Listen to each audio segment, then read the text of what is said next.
Oh, all right, guys. Yes, sir. I know After we're about slight technical difficulties. slight technical difficulties. In technical, I got kidnapped and I had to fight my way out of captivity and make it back so that What he we can be said. on and we can service you guys tonight. So we're a little bit late. I know we said 5 o'clock, but we want to welcome you guys to the Rooted in Sports live podcast.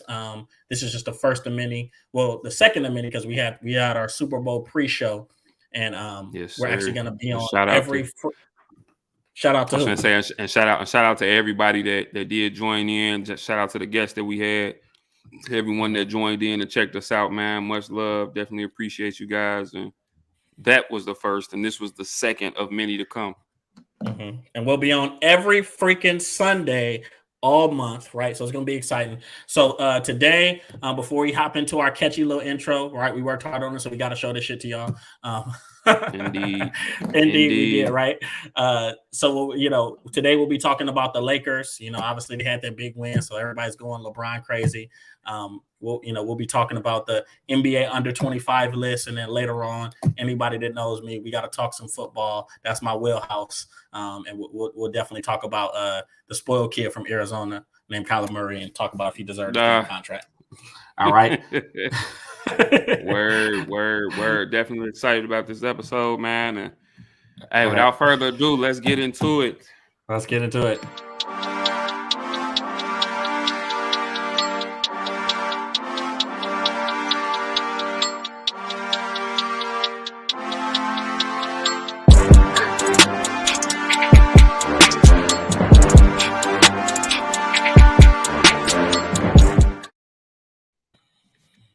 Yes, sir. Ah, Yes. and just like that, we're back on, huh? Word. All right. So, like I told you guys, we're just gonna kind of jump into it. We definitely got to talk some basketball. We got a lot of things we got to work through. March Madness coming up, but first of all, we got to go ahead and get through some of this NBA stuff. So, I guess I'm gonna ask Juan because he's a very opinionated guy. I want to know what your opinion is on these doggone Lakers, right? Because man, I mean, it's been a roller coaster of a season. First, we're looking like, okay, well, they're gonna be in the playing tournament, and now it's looking like they may not even make the freaking Are playoffs. they So, gonna be in the playing tournament? right, okay, yeah. So that's an even better question. We had to update it. So I want to ask you, what's going on with the Lakers right now? And is in this last night, is it any sign of hope? All right. So first of all, let's just start from the beginning. Let's just go all the way back to the off season, man. Rob Pelinka, and I'm gonna say LeBron James because he's like the de facto GM. You know what I'm saying? All decisions kind of run through him. They put together what was at the time, or still is, the oldest team in the NBA. So I mean, you got guys right on when the season began, right? I'm gonna run off a few names. You got LeBron, Carmelo Anthony, Dwight Howard, DeAndre Jordan, who they just let go about a week ago, Russell Westbrook, Trevor Ariza. All of those guys have played at least 13 seasons in the league. Russell Westbrook has the least amount of experience of the guys that I've named at 13 seasons. Then they still have Wayne Ellington, who's in his 12th season. Avery Bradley's in his 11th season. All of Mhm. these were guys that they looked at and that they depended upon to play heavy minutes and really pay a huge dividend for them.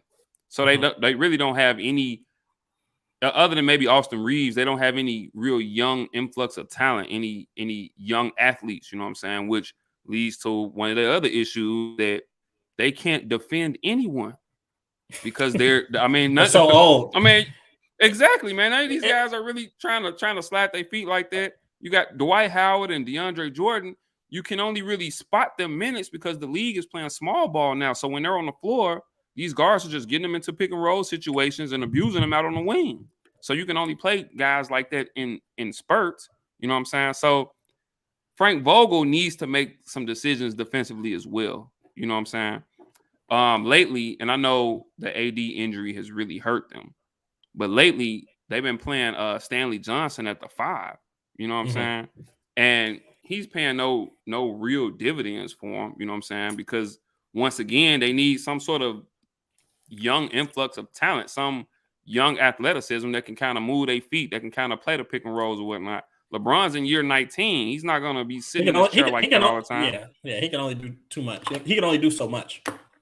And just look, even in the game last night, okay, they got the win against Golden State, but it took 56 points from LeBron, a Herculean effort in year 19, which is impressive. And let me say this, you know, without Draymond Green, by the way, let's go ahead and throw that out there. Draymond Green wasn't playing. Draymond Green, right? And let me say this about LeBron. You know, LeBron is definitely having an awesome season for year 19.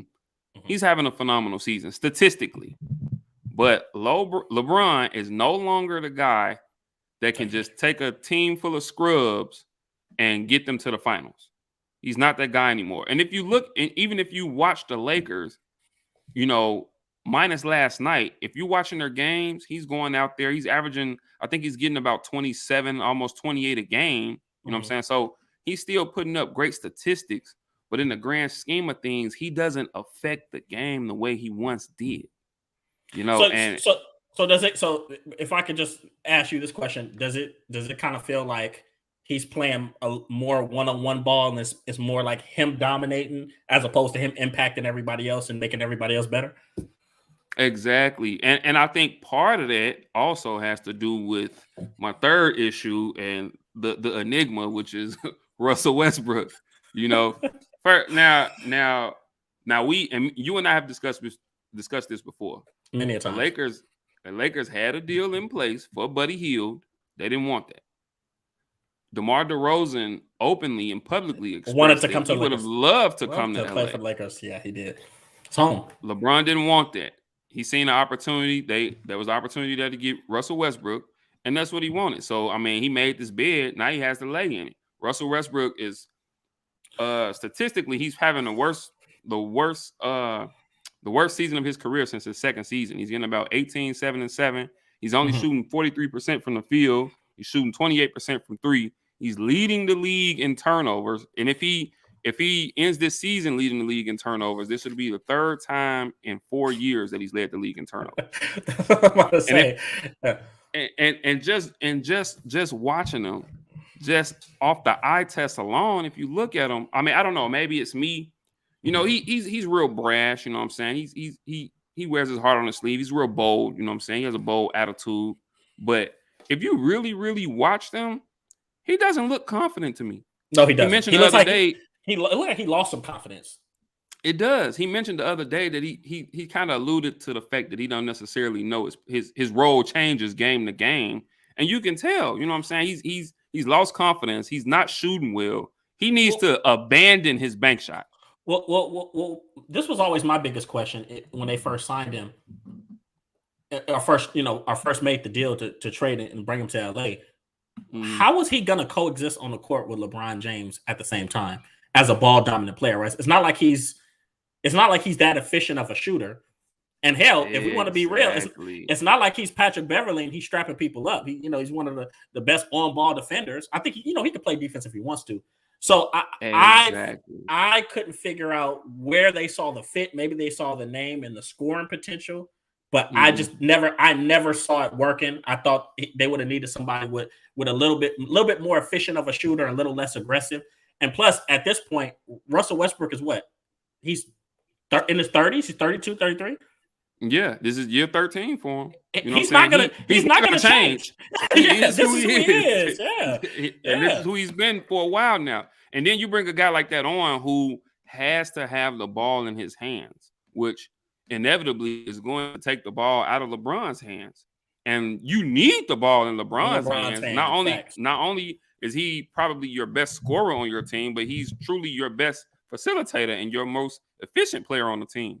So now you're taking the ball and taking touches from his hand, putting the ball in Russell Westbrook's hand, who's notoriously a turnover king, 3 of the last 4 years. Yeah. You know what I'm saying? What I'm saying? So, I mean, you said, it wasn't going to work. It wasn't going to work from the beginning. Buddy Hield was the perfect pick for them. And if you bring Buddy Hield, it affects your capital unless you're able to bring a DeMar DeRozan and maybe a couple other veterans. Maybe not on a veteran minimum. He wouldn't have demanded that much at all. Exactly. He wouldn't have demanded that much at all. You know what I'm saying? And let me say this too. Anthony Davis not being there does play a factor. And God bless him. I think I posted this on Facebook, bro. Like Anthony, it's not funny, but it's getting comical. Like Anthony Davis, How much he gets hurt? Bro, he gets hurt the moment he steps into crypto arena. Like, bro, like what? It'd be freak accidents. Like, bro, what is his diet? Who are his trainers? What are they doing? Well, first of all, he's a damn 6'11", big man trying to play in fucking low tops. Mm-hmm. And you know what? I had a friend who made a really, really, really valid point when it comes to him. He said that, we got to remember he's a guard that Anthony Davis, exactly. When he was in high school, he happened to hit a huge growth spurt. So in essence, he may still be kind of getting used to, being that size, So I don't know. I'll say this though. Been in the league long enough to know he has ankle issues. To answer the question, will the Lakers make the playoffs? They'll definitely be in the. I think they'll be in the play-in tournament. But am I confident in them? First of all, they can't be the healthy Suns team. No, they can't. Hypothetically speaking, they can't be the healthy Suns team who's number one right now. They can't. I don't think they can beat Memphis right now the way they're playing, who's actually second in the West right now.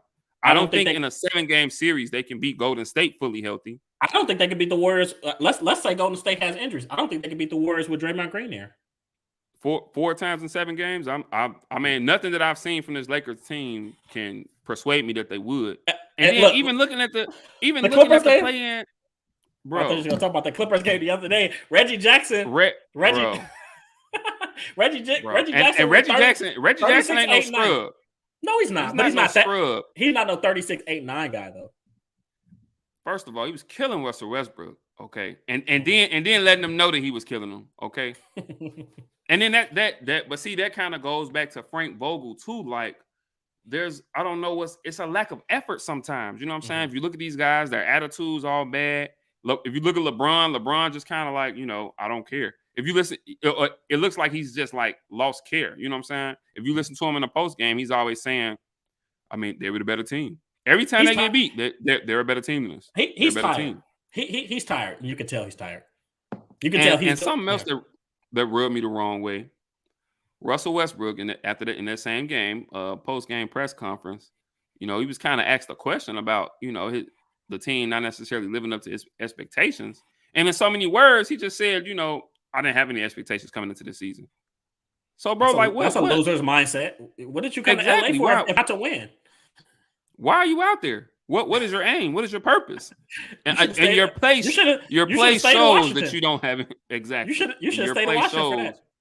Man, and I think he would have been better suited. You know what I'm saying? Because it would have been his show. Would have never been there. It would have been his show. And I tell people, I said, isn't it mighty funny how as soon as Russ comes to LA, Bradley Beal's like, okay, I'm staying in Washington. Because Bradley Beal's gonna leave. I'm like, where did this come? Yeah, it happened out of nowhere, right? And now they're looking. And I think it worked because if I'm not mistaken, Scott Brooks is still their coach who was coaching them in OKC before Billy Donovan got there. He was coaching them. He was coaching them when they got to the finals against LeBron. So it would have worked for him to stay there, but him on the Lakers right now, man, it's just. So let me ask you this.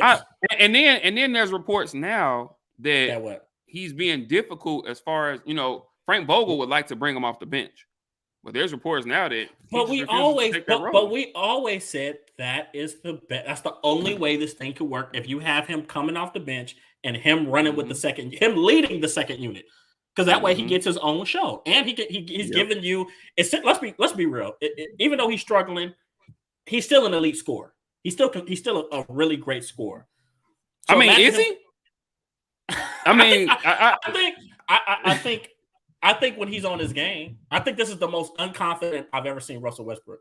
Because even when they played the Heat in the finals, man, and he was missing shots and he just kept jacking the motherfuckers. He was like, I don't care what's happening. I'm gonna keep pulling them. Back with OKC, yeah. Back with OKC, right? So he was always a confident player, whereas now it's kind of like they just suck the life. I mean, out of he talks confidently, but just watching his game, No, I mean, he's not confident. You He's not can confident. tell he doesn't know what his role is or where he fits in or when he should attack, when he shouldn't. You know what I'm saying? And he Okay, just so he should abandon his bank shot, bro. So this is It's the question. bad. So this is the question I want to ask you. Mm-hmm. Do you think when obviously we're past the trade deadline and I'm sure that they wanted to trade, especially LeBron, he wanted to trade Russell Westbrook and kind of bring in some different pieces. Do you think that was kind of Rob Pelinka's way of saying, no, you asked for this guy, you're going to keep him, and you're going to figure this out and work with it? Because they would say there was some some friction in that organization between LeBron and Rob Pelinka going as far as the trade deadline. What do you think about that? As far as moving Russell Westbrook, I don't think it was that as much. So it was I don't think there were enough guys in the buyer's market for him, enough suitors for him. Mm-hmm. And then the one deal that was really out there, which was to kind of trade him for John Wall. I mean, I guess in essence, looking at it from Rob Pelinka's point of view, it really wasn't. It really didn't make sense because John Wall is not playing right now. All you'd really be doing is, I guess, if you want to argue the addition by subtraction narrative, you know what I'm saying, just to get Russ out of there, then okay, that's one thing. But you're gonna get back a player in John Wall who's not playing right now. You know what I'm saying? Right. So what good is he gonna do you? But and then you're still gonna take on this contract because you still got to pay him. I think they're both getting about $40 million this year, which is why they get big money. Yeah. So I mean, it really didn't make no sense for him. And the Houston Rockets wanted I believe they wanted a first round pick in that deal as well if they were going to take Russell Westbrook. And the Lakers don't got a first round. They don't have one until 2020. Yeah. They don't have one until 2027. So and LeBron was like, trade that. Yeah, exactly.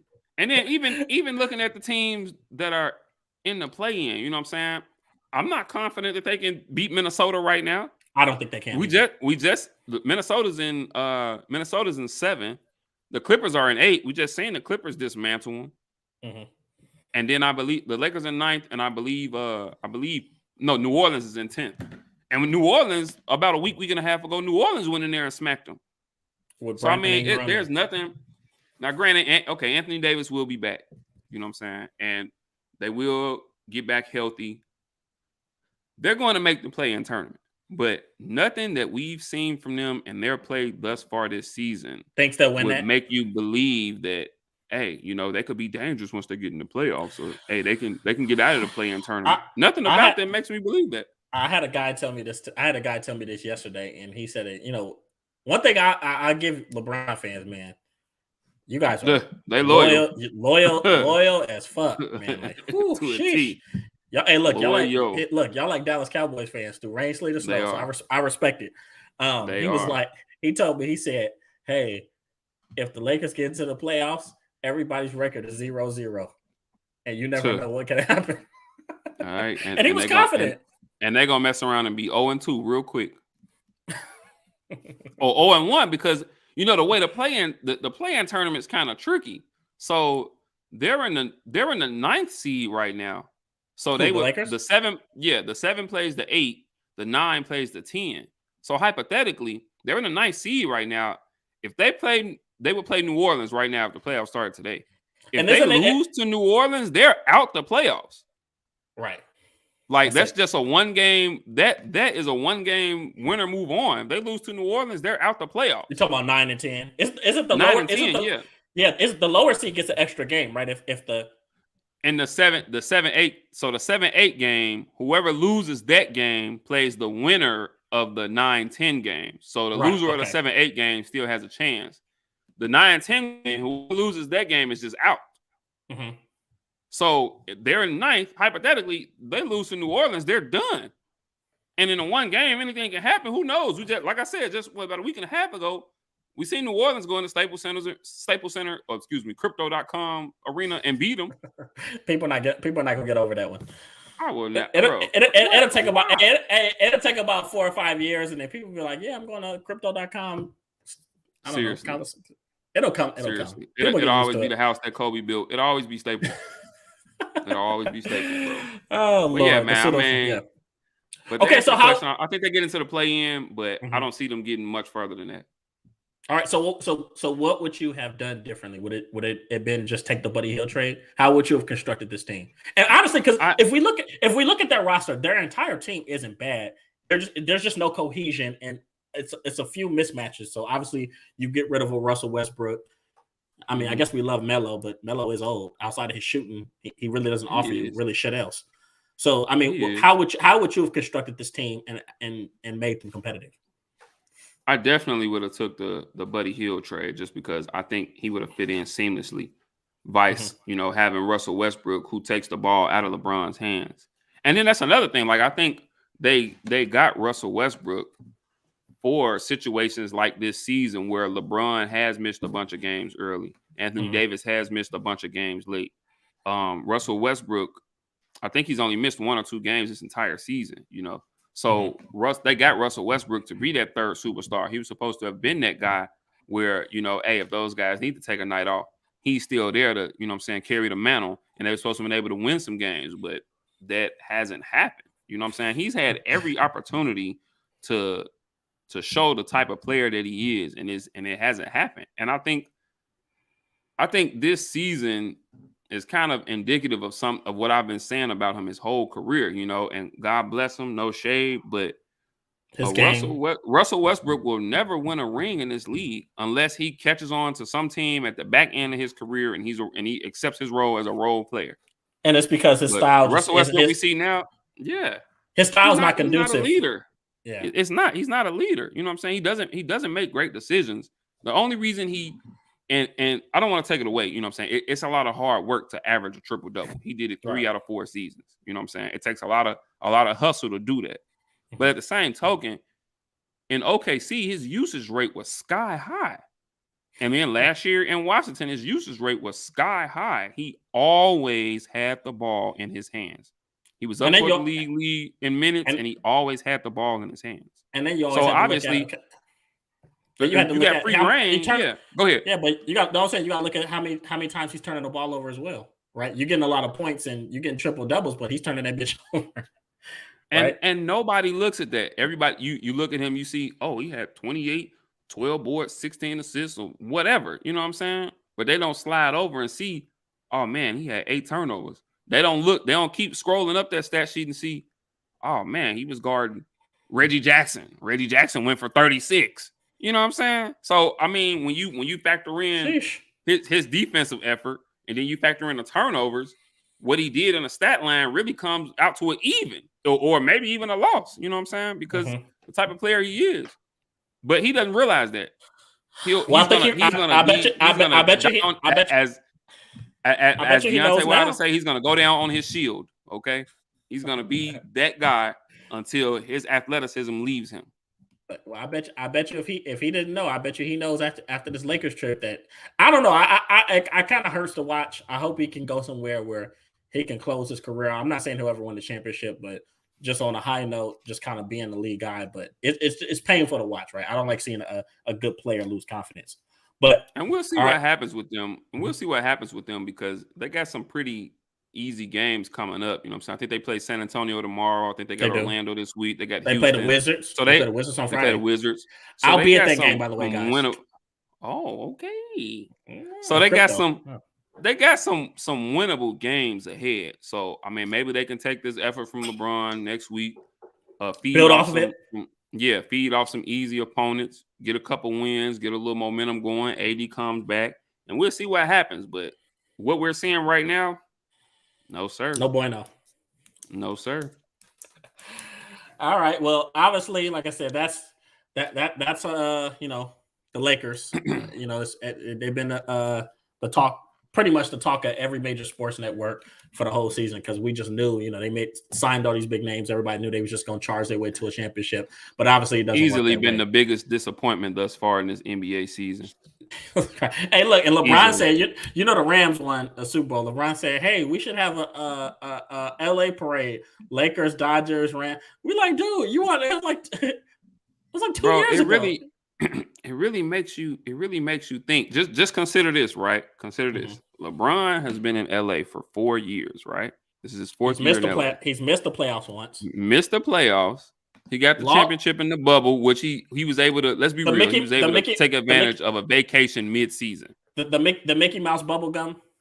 The Mickey Mouse bubble gum.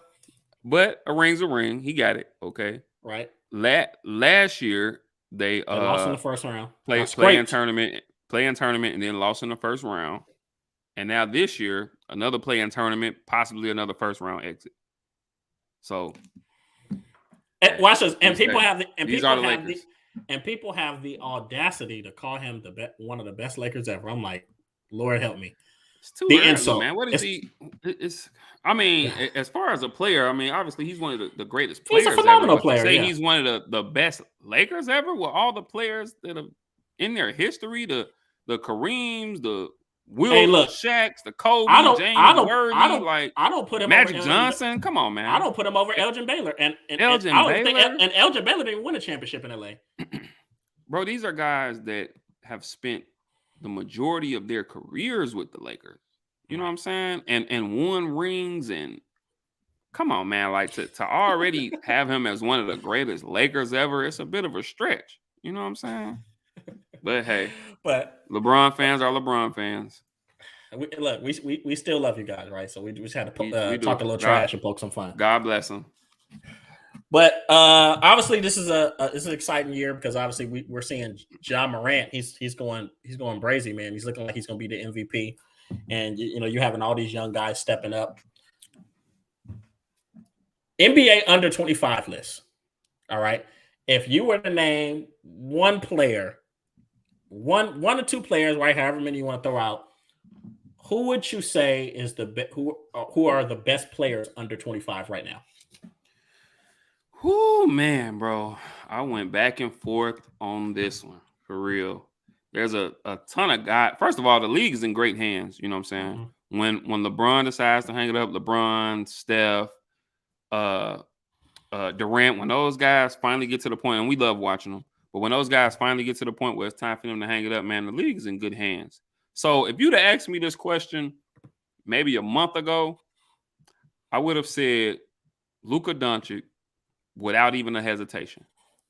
Mm-hmm. But now I have to say, I got it. And you just mentioned him. I got to put Ja Morant right there with him, man.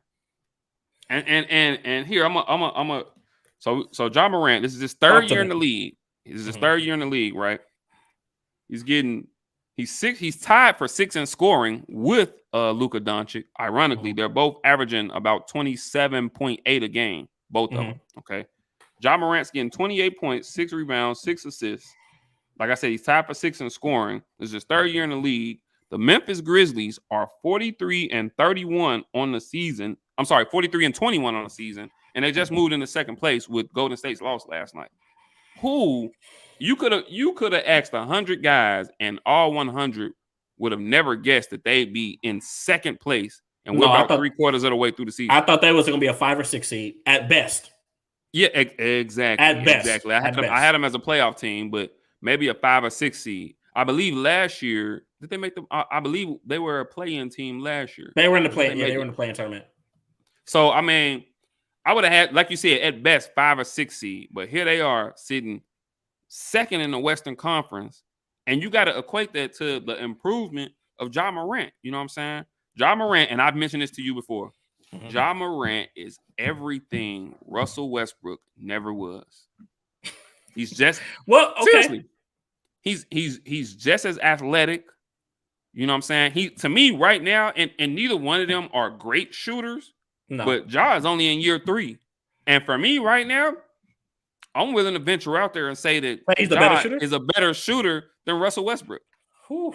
Right now in year 3. And he's only going to improve. If you've seen him throughout his first 3 years, his shooting has improved. But what makes him so different than Russell Westbrook is that he understands the game, and he knows he plays the game with pace. He knows when he needs to get up and down, and he knows, okay, hey, this is a real important possession. Let me back up. Let me set some up. Let me get guys where they need to be. Okay, let me spread the floor out so I can isolate, so I can beat my man off the dribble, get to the rim, get a bucket, finish. And he's one of the best finishers around the league. in the lane. He's one of the best finishers around the league.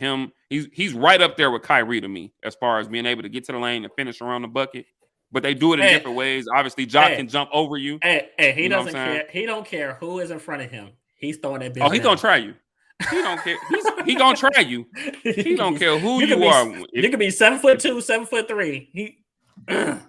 If you let him gather, if he get past his man and you let him gather, he gonna try you. Now either you gonna put him down or he gonna put you down. Okay. And then what I like about it is even if he's not successful, he's just gonna get up, dust himself off, laugh it off, and just keep it pushing. He is, bro. Exactly. He's a fun player to watch.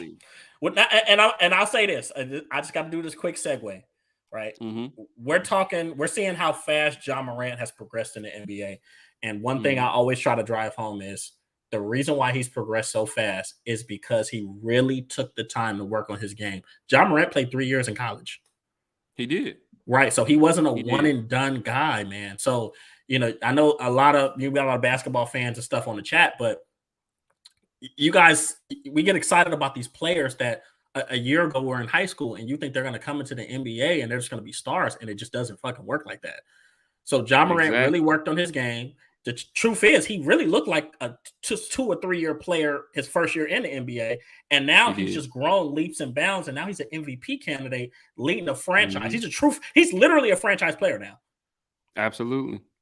So I mean, he is their franchise player. He's literally one of the. He has put himself in that conversation to be probably one of the top 10 players in the NBA, top 8. Yeah. He's put himself into that conversation. He's put himself into the MVP conversation this year. The boy's playing his tail off. And then, like I said, I got, I ended up picking 2 guys. So you got Ja Morant. Let's say the second one. Luka Doncic, Okay. Obviously, Luka's getting 28. I told you they were tied for 6th in scoring. He's getting about 28 a game, getting about 9 rebounds, 9 assists. So he's flirting with averaging a triple-double. The thing about Luka is that, first of all, his teams are 39 and 25 this year. They're 5th in the West, and they've been coming on strong of late. If you've been watching them lately, they definitely came on strong. Crazy enough, I think that this has coincided with them getting rid of Kristaps Porzingis at the trade deadline. Yes, and it was time. So, I just should have been done it. I think they wanted to salvage. I think they wanted to salvage to see if there was anything left, but he just can't stay healthy. That and he's a 7'2", 7'3" shooting guard. Like, he refuses to go down and put his back to the basket. He be out there shooting 40-footers. You know what I'm saying? Everything with him is a pick and pop. And he's popping far beyond the three-point line. And when he's on, it's beautiful. It works. He's able to spread the floor. But when he's off, he's just off. And I think Porzingis had this mindset coming to Dallas, like, hey, I need to be. I think he thinks he needs to be that guy, or he thought he needed to be that guy. Well, and Luka coming in, Luka was. You could tell the moment he got to the league, he different. Oh yeah, Luka's different. You know what I'm saying? But yeah, he's getting 28, 9 and 9. They're 39 and 25, 5th in the West. What I like about Luka is that Luka is clutch. Yes, He's already made numerous game winners, and I believe this is his 4th year in the season. He's already made fourth year in the league, 4th year in the season. His 4th year in the league, he's already made numerous game winners. We've seen him with clutch after clutch after clutch performance in the playoffs. I feel like he religiously kills the Clippers. Oh, and they can't do anything. What it is, I don't know what it is when he plays the Clippers. Look, we watched them last year throw Paul George at him, Patrick Beverly, Kawhi Leonard, and they couldn't do shit with him. This year, he be the other day killing them. Like, I don't know. It's like he see the Clippers and the light bulb goes off. You know what I'm saying? Red lights start flashing. You know what I said? Everybody out. Just get out the way. You know this was my comparison. Luke, even though he hasn't beaten them yet, but I think that has more to do with his team. Mm-hmm. Luka is to the Clippers what LeBron was to the Toronto Raptors. You know what? That's a fair comparison.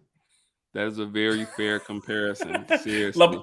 Hey, my Toronto fans, LeBronto. They hate that shit. No, legit though, that is a really, really, really fair comparison. Because they just do whatever the hell they want to do. For real, man. But I mean, like I said, he's shown up in the playoffs. And then you talk about another guy that plays with pace. because he's not the most athletic guy. You At know all. what I'm saying? At all. But he's able to use his ball handling. He's a very skilled basketball player coming from overseas. You know what I'm saying? And he's able to use his handle along with his size. He's a 6'7" point guard. So he's able to use that. He got his move to step back. You know what I'm saying? He's able, although he's not athletic, he always finds a way to create space to get his shot off. Or he always finds a way to get to the bucket and finish around the rim. So I mean, Luka is special, bro. And I noticed that in the bubble. I said, this dude is special. The scary part is he never starts the season in shape. He doesn't. He never comes in shape. He plays his way in shape. So imagine if Luka, gets a nice diet and he really starts to develop a better training regimen in the offseason. What the hell is he gonna look like? But and Luka's 23, young. Right? He's 23. Yeah, I was just gonna say he's still young. You know what I'm saying? So I mean, he has 13. You got 13, 14 more years of this dude. Like you can argue that he still hasn't reached his peak. And I think, same with Ja Morant though. You can argue they haven't reached their peak. And I think for Luka, it's even more scary because his game is not based off of athleticism. It's based off of just pure skill. So this is a guy that you could see be dominant for a long period of time. Similar to like Larry Bird. And you know what? Now with both of these guys, I think both teams, Memphis and Dallas, they have a great supporting cast around these guys, and in a sense of they have some great pieces, great role players. I don't think either team has that bona fide second number option. 2. Yeah, like even with Memphis, they got the kid Desmond Bane who stepped up, came out of nowhere this year. Dylan Brooks has been out a vast majority of the season. Jaren Jackson Jr. has missed some time for them, but all of those guys, I mean, they're good, solid pieces that can all spread the floor. Jaren Jackson Jr. is a big who can spread the floor. He's a rim protector, but neither team has that second option. Even with Dallas, they just got rid of Porzingis. I think initially the dream scenario was for Porzingis to be that second option to Luka Doncic, but it just didn't work out. They tried to blow it up, yeah. And reports were they didn't even necessarily get along. You know what I'm saying? So yeah, they had to get him out of there. But I'm interested to see moving forward, because I being honest, I don't think either team is a championship contender. And that's even with Memphis being second in the West right now. I don't necessarily see them as a championship contender yet. I still think they're maybe a season away, maybe that second scorer away, that one more piece away. I think the Suns and the Warriors are just. I hate to say it like this, head and shoulders a better team when healthy. Yeah. So I think that's what Memphis they got to surround Ja with a little bit more. But obviously, I mean, but they're tough though. Like Memphis is a tough, and they've always throughout their history, the Grizzlies have always been tough and gritty. That's been their MO throughout history. You know what I'm saying? And that's the same with this team. They're a tough, gritty team. They got a franchise player, a point guard who's gonna lead them along the way. But I still think that moving forward, because like I said, I don't think either one are true championship contenders. I think moving forward, the GMs for both teams have to find a way to get a second option for those guys, preferably a big or somebody that they can, get them a little relief and they can depend on to get another 20 a game. And that's the funniest part to me with Memphis. You just talked about they always been this scrappy team. It's almost like they're looking into a mirror, but things are just the opposite. For years, they had these great role players and Zach Randolph and Marc Gasol, but they had no bona fide Mike Conley. They had no bona fide number one option to take them over the top. And then now we look at them now. Now they have this bona fide star, Ja Morant, but he doesn't really have the supporting cast that can really help him get to the promised land. So it's just funny. It's funny how the NBA works out. And it's the same. It's the same with Luka, though. You know what I'm saying? Like I said, they thought Porzingis would be that guy for him, but he hasn't been. So now you just got him. Jalen Brunson has really stepped his game up for them. Dorian Finney-Smith just hit the. Luka didn't play last night. Dorian Finney-Smith hit a game-winning 3 for them last night. And they got the win last night. So I mean, they got some Dwight Powell. They got a few slight pieces there, but it's really all Luka. The road that you see them on right now is Luka. And and they did. Let me say this: they did pick up Spencer Dinwiddie at the. They did, which I think is a good pickup. Spencer Dinwiddie is very underrated in this league. Yeah, he everywhere is. he goes, he pays dividends. Yeah. And that's who they got in that Porzingis trade. They ended up getting Dinwiddie. And everywhere Spencer Dinwiddie goes, he pays dividends. I'm upset because he was originally with the Bulls, and the Bulls let him go. And he went on to Brooklyn and made a name for himself. Improved after. Well, Yes, look. sir. First of all, you know that you say that for the Bulls. That's how the Lakers are. You know, I have this running joke that the Lakers develop players for other teams, and they just and everybody goes everywhere and balls out. But I mean, what Randall, Ingram, Ball, Caruso. Yeah, I mean, Caruso. Josh Hart. Brandon. I'll say Ingram, right? The list can go on and on. What's his name? Jordan Clarkson. Jordan Clarkson. Yeah, Open. I mean, look, Larry Nance Jr. I'm just playing now. Larry Nance. No, but I mean, he's nice. But no, yeah. I'll tell you what. Kyle Kuzma's the Lakers could use that young influx of talent right now. Yeah, they could. But once again, you mortgage all that. You wanted a championship. You got the Mickey Mouse Bubblegum Championship, and now you have no future. But speaking big man, I'll tell you the man I picked. You know, I like to draw aside the lines, and you know, I like to go with the unsexy pick. One of the best players under 25. One guy I'm looking at is DeAndre Ayton. And the reason why I like DeAndre Ayton is, but look, the reason why I like DeAndre Ayton is because I feel like in a league that's moving further and further away from the traditional big man, he's still finding a way to continue to get better and to be successful. Right? You're looking at him this year; he's averaging 16 points, 9.8 rebounds. That's almost 17 to 10, 1.4 assists. And every year you see him grow, his confidence grow, and it's almost like he had 30 points the other night. He's really learning how to take over games, right? And I think this is an important time for him because Chris Paul and Devin Booker are out right now. Chris Paul's got the injury. He might not get back until the playoffs. Devin Booker, I think, is in the he caught COVID or something. So this is an important time for him to really stretch himself out and show himself to be that number one option or a possible number one option in the future. Or number two in the future, excuse me, because Booker's going to be there, but a number two option in the future. Yeah. But I think we're seeing his game develop before his very eyes. He has a phenomenal post game. Now you're seeing him. You remember for the longest they was like, "Oh, this kid is good, but we don't know. He may have effort issues." We're not having that. He's in really good shape, right? Exactly, and that was a big thing for him going into college and then coming into the league with effort. You know, him staying in shape. Yeah, effort. He's developing a nice little mid range and a little three ball on the cool, right? He is. And then I remember, you know, he used to be kind of limited in his post game. He could take it to the bucket. He could finish with it either hand now. So and I think he's becoming a good rim protector. He is. And I think last year was a eye opener and a learning experience for him because Giannis Money Williams insisted on letting DeAndre Ayton guard Giannis 1-on-1. And do you think that was you think that was by design? Yeah, no. Money Williams was going with that match. He was riding that matchup. And as the series went on, you know, Giannis began to have his way with him, culminating with a 50-point game, 6 closeout effort.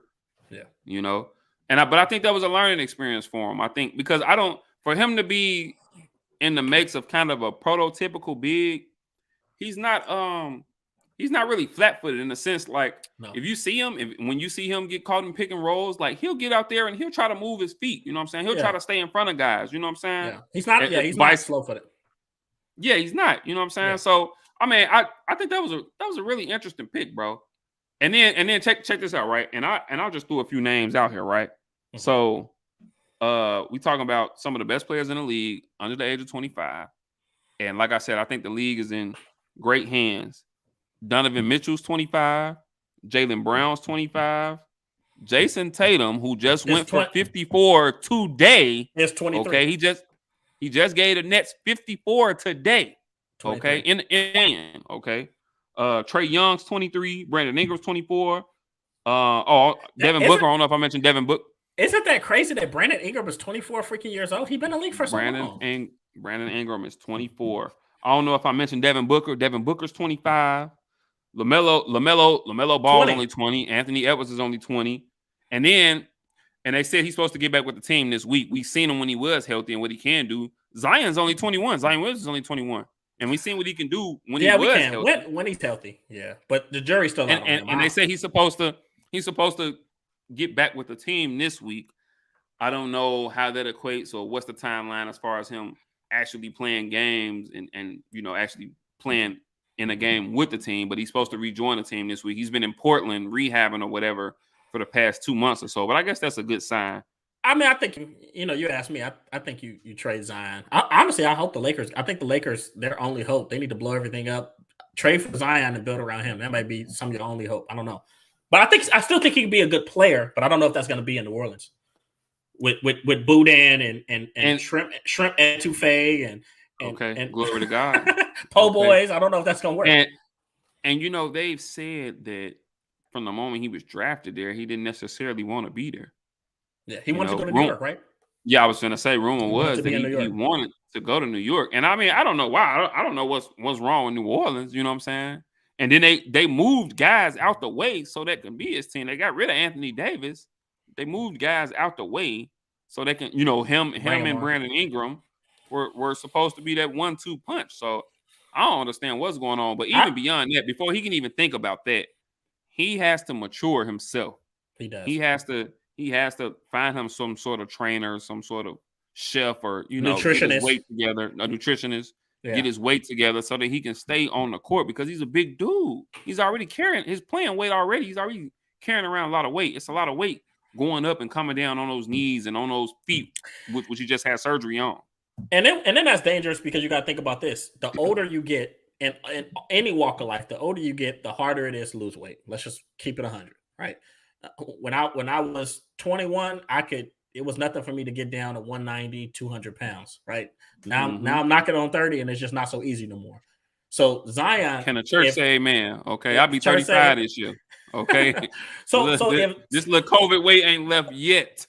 Right. Okay? So think about this. If Zion was 19 years old and he was 275 pounds soaking wet, I mean, Jesus Christ. That's alarming. Look, that's madness.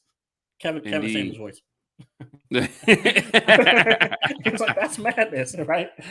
But no. Seriously though, man, he's got to get it together, bro. And I'm really genuinely afraid for him, because the stuff that we're hearing is just not good, and I'm genuinely afraid for him, though, bro. Like he really needs to get in the gym and get his mind right. Where are his people at? Where's his circle? Like, where's his family? Where are the people that's supposed to tell him, hey, bro, you're fucking up. Hey, bro, you're going to jag a good opportunity. I don't think he has a bona fide circle yet. I think it's just his family that's in his ear, and they're maybe just not in a position to really hold him accountable. But if you look at one thing I respect about LeBron, even though I'm not the biggest LeBron fan, when he came into the NBA, he really built a circle of trust very quick. People that could help him and hold him accountable. And that's how you saw his career progress and continue to progress. Right. And I think that's where some young players kind of mess up. They get in the league. They just want to be surrounded by, and that's in any sport. That's an NBA, NFL, baseball, anything. Some of these guys, they want to have their family around, their childhood fucking friends that don't mean shit or, can't produce or can't help them in any kind of way. And I think that's probably a little bit of what he's kind of suffering from, not really having the right people in his corner. Your parents are your parents, man, but they can't be your parents and your damn managers. Come on, man. And LeBron still has that same group of guys, you know what I'm saying? That same, Dallas and Rich Paul, those same guys that he keeps around him that still hold him accountable. And you gotta give credit where it's due, man. You've never really heard or seen LeBron in any mess or in any controversy. He has a great camp. He has a great camp. He has a great camp. A phenomenal PR. He does, specialist. Man. He's been a great face to the league, bro. Yeah. Like he's been a face to the league for quite some time, and he's been the ultimate role model. He's been that's one thing. Look, if it's anything you LeBron fans can say that he did better than Jordan, his off the court, he's near flawless. I agree. And especially in an era where, coming out of high school, the expectations were sky high for him. And he's lived up to, and you can say even surpassed them. You know what I'm saying? And then B, in an era where There's so much social media and there's cameras everywhere. Everything you do is under a microscope. For him to still be relatively squeaky clean, no controversies or nothing on him, is just a testament to the type of guy that he is, man. So, I criticize LeBron a lot. You know what I'm saying? People like to say that I hate LeBron. I don't hate LeBron. Actually, I think LeBron is great. He's an all-time great.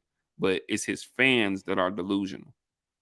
But as much as I criticize LeBron, I gotta go and give flowers where they're due, man. I mean, obviously he's a top 3 NBA player ever. All time. Right, okay, a top 3 guy. Okay. That's fair. And I mean, yeah, the dude's a stud, man. He's the best small forward to ever play the game. The dude's a stud. Fair enough. So, really quick, before we get into hour 2, all right, I want to hear best team in the East and best team in the West. Why? We got about 10 minutes to hour 2. Break it down to me. All right. Right now, the Miami Heat have the best record in the East. Mm-hmm. I think they are the most dangerous team in the East. But if you ask me who's the best, I still might. Philly's been playing great. Philly lost yesterday, but they've been playing great since they picked up James Harden. But I think I'm going to still go with Milwaukee, man. Just seeing Giannis. Yeah, just seeing, they're the defending champs. Just seeing Giannis and Middleton and Drew Holiday. They beat my Bulls the other day. I was just watching them, and they beat my Bulls the other day, and it was tough to see. And they'll be getting Brook Lopez back pretty soon. They will, and I mean, they got the pieces around. Grayson Allen's a great shooter. Bobby Porter's has really been heaven sent for them. You know what I'm saying? They'll be getting George Hill back soon. Like I love the way that team is constructed. Built. Mm-hmm. Pat Connaughton, whenever he gets healthy. Pat Connaughton. And then everybody knows their roles on that team. Yeah. Everyone knows and accepts their roles on the team. For me right now, I think they're still the best team in the Eastern Conference. Miami is dangerous. Miami is very, very dangerous because if you look at them, they haven't been completely healthy since maybe week 1, week 2 of the season, because Kyle Lowry has missed a ton of time. Jimmy Butler had missed a ton of time. Bam Adebayo had missed some time. So they still haven't been completely healthy, but they got guys just stepping up out of nowhere. I mean, we know what Jimmy Butler can do and Bam can do. We know about Tyler Hero, Duncan Robinson, Max Struss, Troy Vincent. Like they got guys that are just stepping up just out of nowhere and paying dividends for them. You know what I'm saying? Mm-hmm. But for my money right now, the best team in the Eastern Conference, I still believe is the Milwaukee Bucks. So you're not on that. You're not on this Nets, this Brooklyn Nets hype train. Obviously, they made some trades and got rid of James Harden and brought on Seth Curry and Ben Simmons and a lot of people talking about that team is very complete now. What do you think about them? I love the Nets. Coming into this season, I picked the Nets to win the East. Mm-hmm. With that being said, I have to say this, and once again, I watched them earlier. Like I mentioned earlier, they lost to Boston today. Boston's been on the roll, FYI. Boston has gotten it together. They're gonna make some noise out there. Jason Tatum had 54 today. I watched Boston and the Nets today. And I can't lie, man. I'm really worried about the Nets. And I'm even willing to say that for different reasons, the situations are a little different. But they've almost been as big of a disappointment as the Lakers have. They started off hot. They started off. They had a couple games where they impressed. At one point, they were, first in the East. You know what I'm saying? Mm-hmm. But I mean, Durant got hurt. He missed some time. The whole Kyrie Irving saga, you know what I'm saying? Will they let him play in home games? Will they not? I mean, it's a lot going on with them. And then, obviously, James Harden was unhappy, so started playing, half-assing on the court. And you know what? That has become James Harden's MO now. When he gets unhappy, he's going to give you half effort until you get rid of him. And that's a bad stigma to have on a player. Look, and he puts that bodysuit on. Did he? He put that bodysuit on. I don't know where that shit come from, but yeah. Word. You know what I'm saying? But I mean that's kind of his MO, man. But the Nets, I mean, with that being said, I just don't know about them. And I love the pieces that they have. They went and picked up Goran Dragic. You know what I'm saying? Mhm. Like I love Goran the Dragic. Patty Mills and Ben Simmons still hasn't played yet. So it'll be interesting to see once Ben Simmons get there how he fits, because looking at the trade initially, I thought both teams, did well in the trade, but I thought Brooklyn got the better of the trade. Right, because they The fact got that they not got a only nice did they shooter. get exactly, not only did they get Ben Simmons, who I thought can fit right in, be a ball handler, and there's no pressure on him to be an offensive threat, but he can And, do what I think he does best, which is defend. and it was Okay. funny because if you look at him coming to Brooklyn, that put him in the exact environment he wanted to be in, because he wanted to be around, surrounded by shooters. Exactly. And then they picked up Seth Curry. They picked up a big that they needed in Andre Drummond. Yep. So I mean, I thought they got the better of the deal. But it But hasn't with that worked being out. said, I mean, it's just so much. Like this Kyrie Irving saga really affects them so much. You know what I'm saying? Kevin Durant just got back. Kevin Durant has played in the last 2 games. He had I believe 31 the other day and 38 today. Like, I mean, Kevin Durant is gonna be Kevin Durant. He can miss 2 years, get up out of bed, and go give somebody 40. That's just who he is. If God didn't bless nobody else to do nothing else, he blessed that man to play basketball.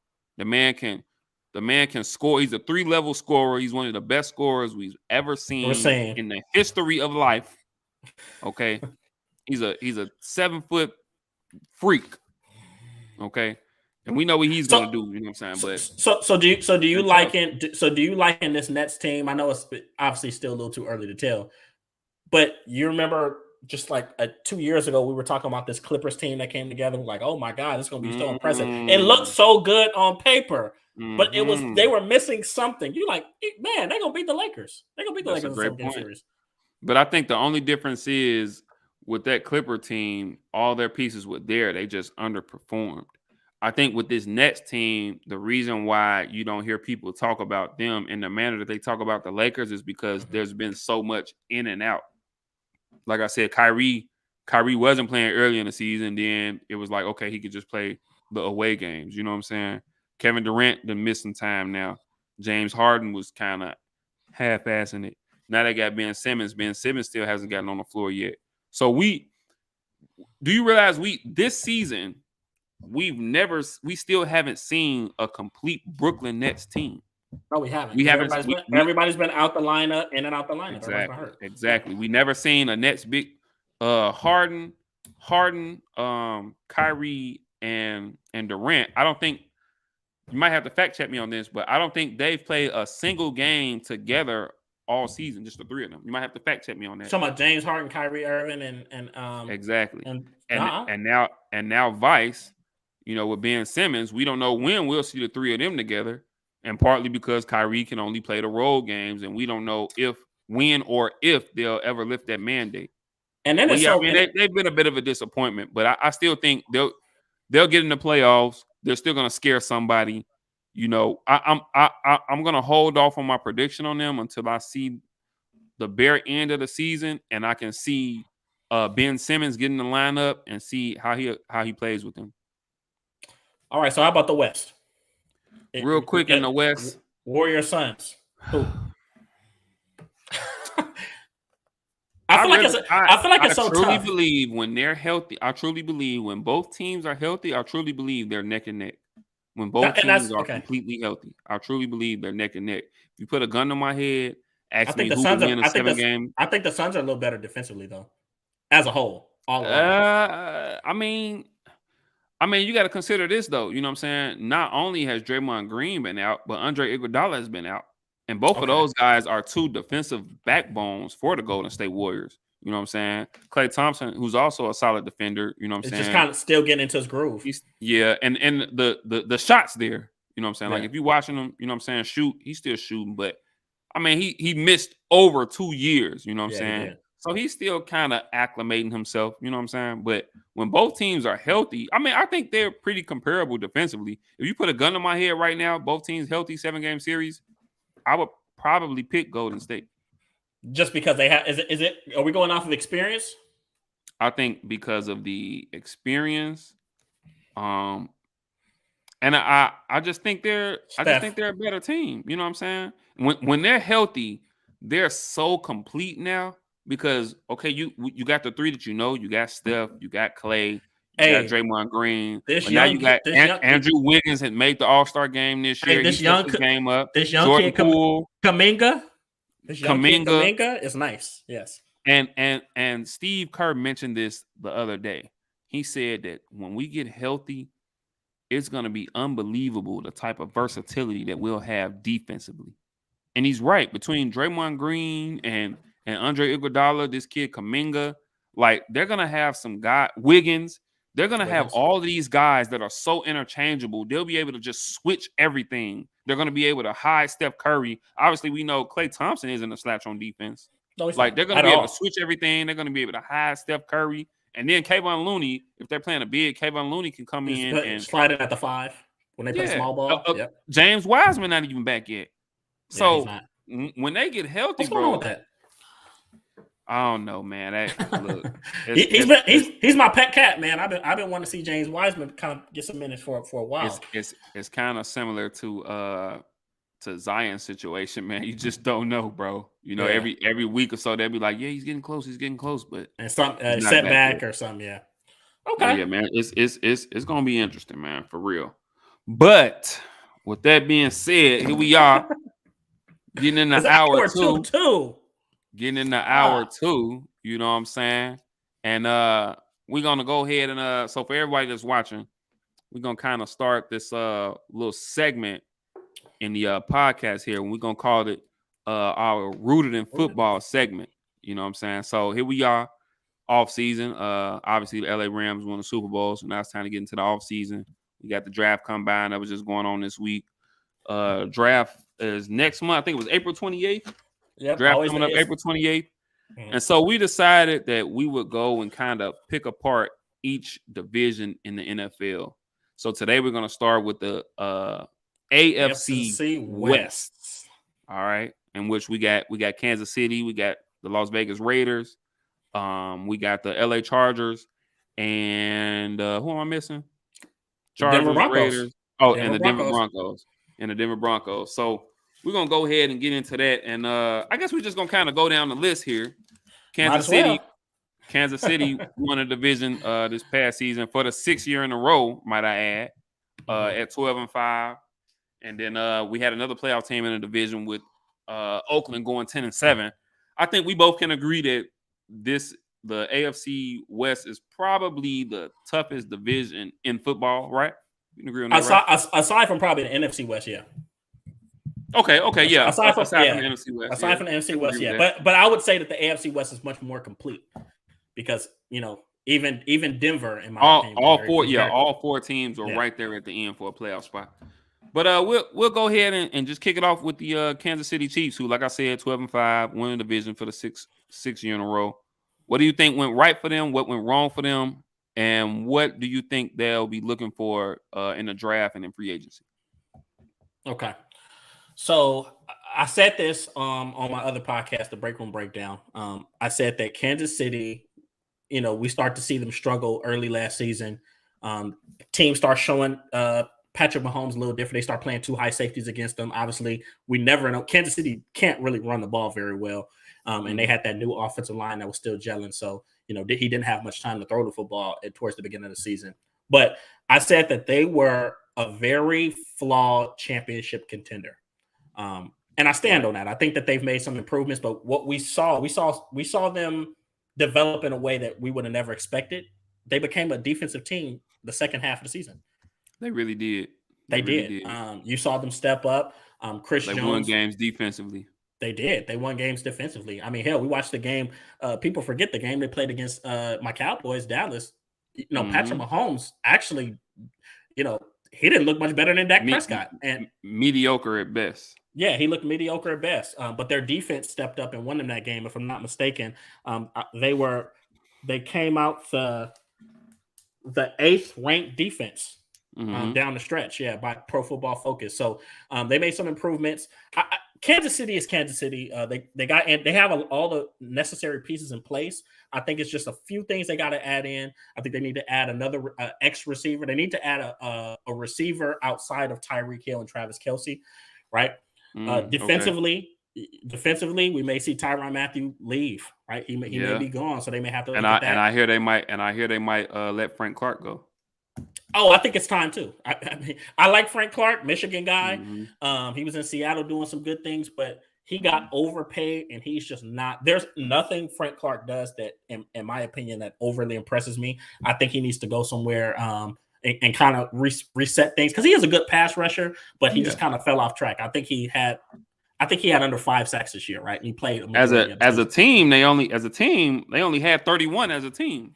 And Chris Jones had a majority of those, right? So that just shows you where they are from a pass rushing standpoint.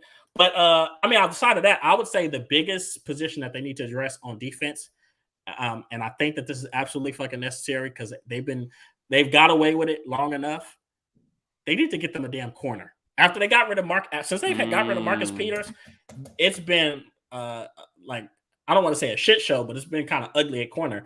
They brought in Tre'Davious Ward, who I mentioned Cowboys a lot because I'm a Cowboys fan, but he played for Dallas.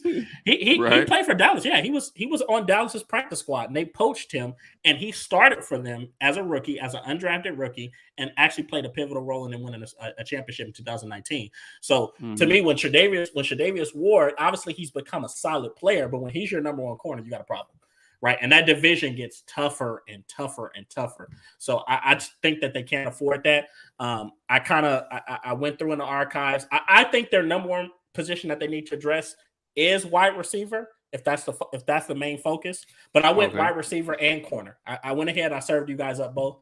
So for wide receiver, if we're looking at free agents, a guy that I really like for them, that kind of goes he doesn't go talk. He goes talked about not very much because he was in Jacksonville. DJ Shark, right? Okay. A guy from LSU, riddled with injuries, right? What was that season before last with Gardner Minshew? He had what I thought was kind of a breakout season.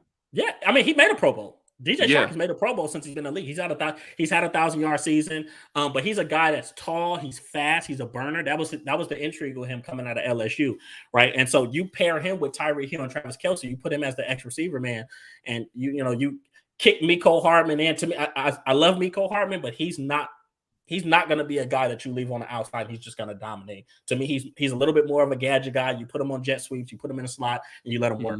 But DJ Shark was the guy I picked for them in free agency. I think he'd be a perfect fit for their scheme. Now, for the draft, right? The draft was a little different because obviously Kansas City picks 30th.